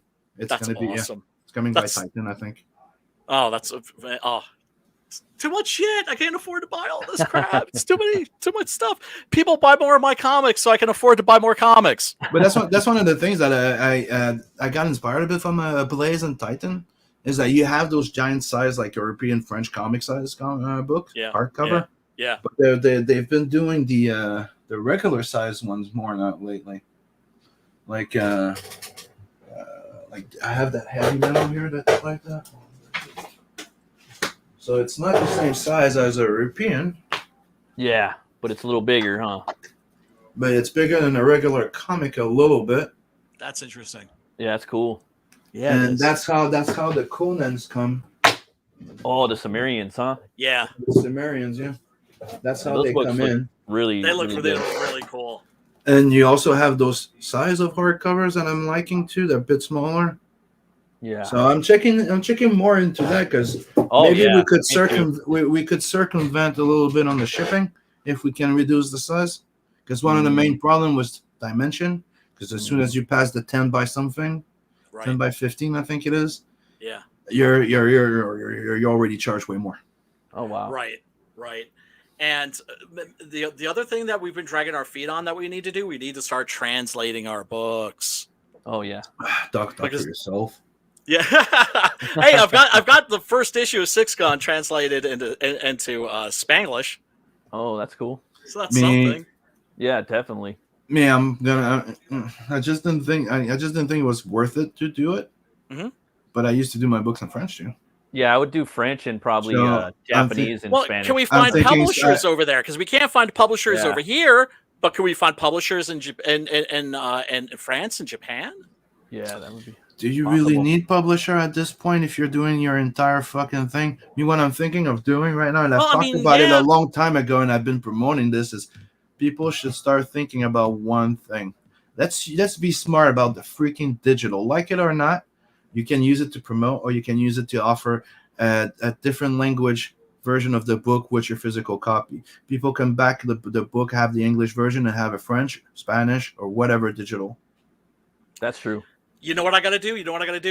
Because I had the first Six Gun translated by a friend into Spanish, and just like, oh, wait a second, but I lettered it. You know, I've never had it properly lettered. I got to get Ollie from 656 to letter that shit, and you know, he's a Mexican brother, so if there's anything wrong with the Spanish, yeah, he can fix it, huh? He can fix that shit. Yeah. Mm-hmm. So, Ollie, if you're watching, there's going to be more dinero coming your way. I mean, that's what I'm starting to think. Like, I was thinking of hitting Panini, or, you know, like you're saying, like the distributors or, you know, publisher and stuff like that. But I'm like, they're still just going to try and give you 6% of profit off of everything. Yeah. Which would suck, but then it increases awareness. Do you know what I mean? Because that's the biggest hurdle that we have to face. Building. And just get you, because we're in a bubble, man. We need to break this bubble. We need to get out of it because it's very, very limiting. It's really good for like 100%. A really small group of people, but for the rest of us, well, look at Ripa. He's going to make $1 million on his campaign. Oh yeah, just because of his brand of himself. We need to like figure out how to keep branding ourselves and getting bigger. You know, in some way. Absolutely, it has to happen. It has to. Yeah.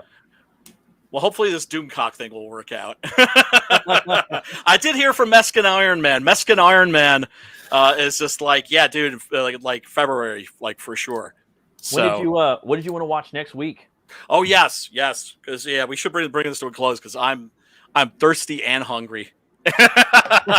Although this is fun, Sim. We need to do more streams. We need to fucking and I can't wait for fucking Blood Hunt Doc Salem. I can't wait to start pimping that fucking thing. Oh, I'm pumped up for that. That's gonna be all over horror movie HMC. And we're gonna fucking and we gotta get Preston out of hiding and get him to start fucking doing some streams to promote that shit too. But we'll see. You know, Homeboy's a fucking rock star, man. And he's like fucking working nonstop. Yeah, he is.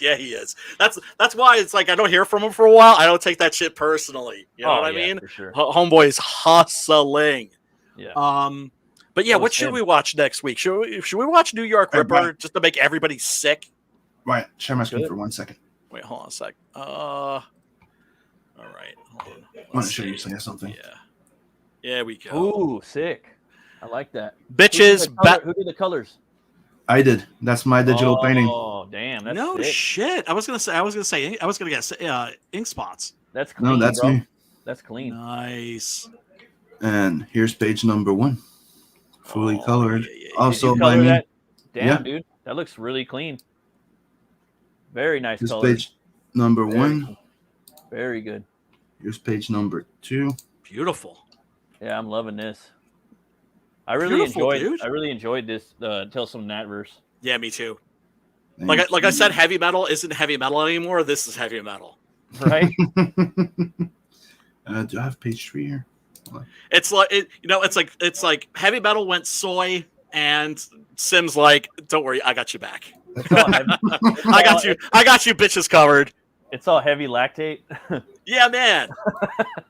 Heavy Oh, soy. it's so bad. Oh God, season 2 of The Witcher, man. Like I said, like no tits or ass, like no nudity. I'm digging this page right here. Oh See? yeah. This is the page right before when they stop him, he gets blasted. I love your coloring style. Yeah, no, it's great, dude. Well, thank you. That's the style that I'm going for now too. It blends perfectly. Well, you can see all the line work. That's why I like it. Yeah, and that's so important. That's like that. Like I'm so happy the job that Ollie did with Preston's work, because Preston didn't even ink it. Yeah. Like he was going to discuss. Yeah, it's all line work.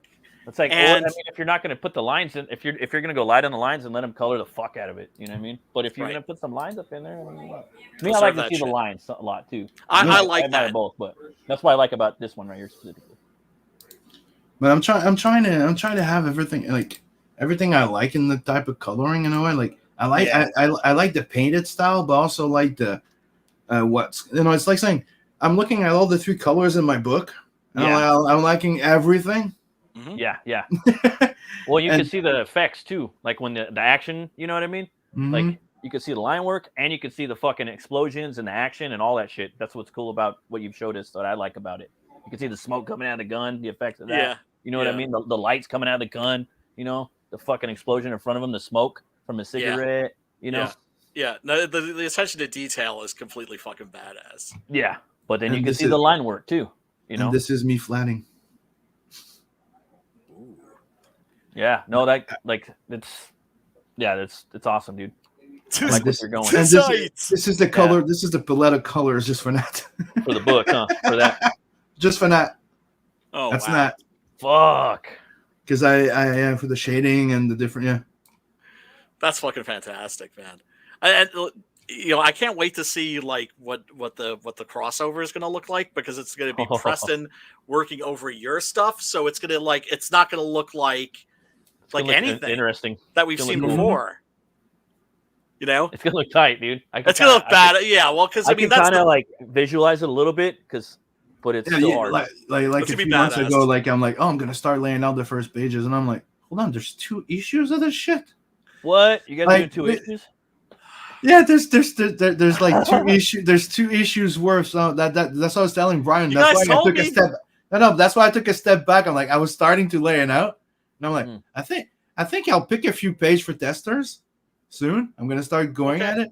Okay. But I think we're all gonna have to go over. Okay, are we doing a 2 issue or we're doing a 60 pager? What the fuck are we doing here? Oh yeah, we gotta figure that out. Yeah, because that's a conversation definitely you guys gotta have. No, because I think it was originally like a bad thing. Yeah, it was supposed to be like maybe like a 20-40 page one shot, right? Because I checked with these dudes, right? I was like around page 40. I'm just like,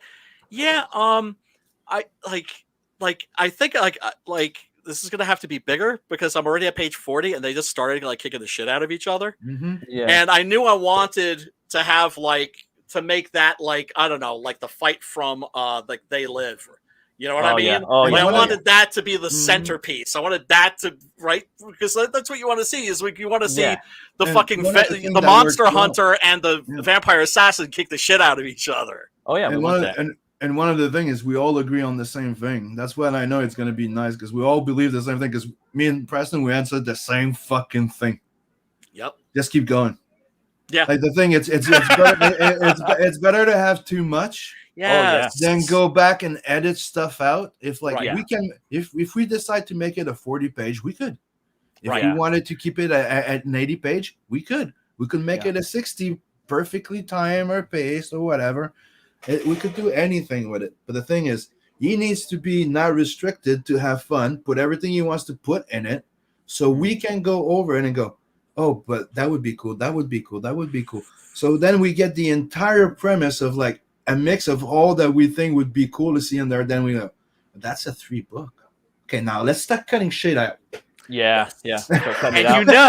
And you know that when you guys can go in there and go, oh, that can go, this could go, that could go, that could go. I'm not going to be a whiny little bitch. And to go, oh, no, it has to be my way. It's my idea is better because it's my idea. It's like, and the thing, I can lay them out pretty goddamn quick, and I know you can finish them pretty quickly.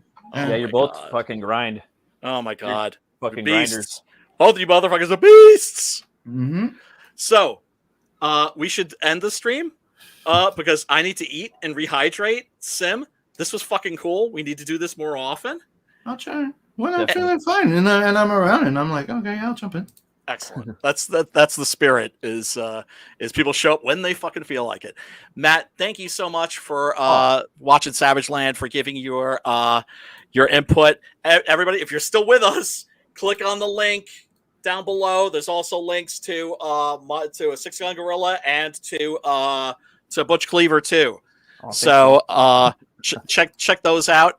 And I think the movie for next week will be New York Ripper. Let's do it.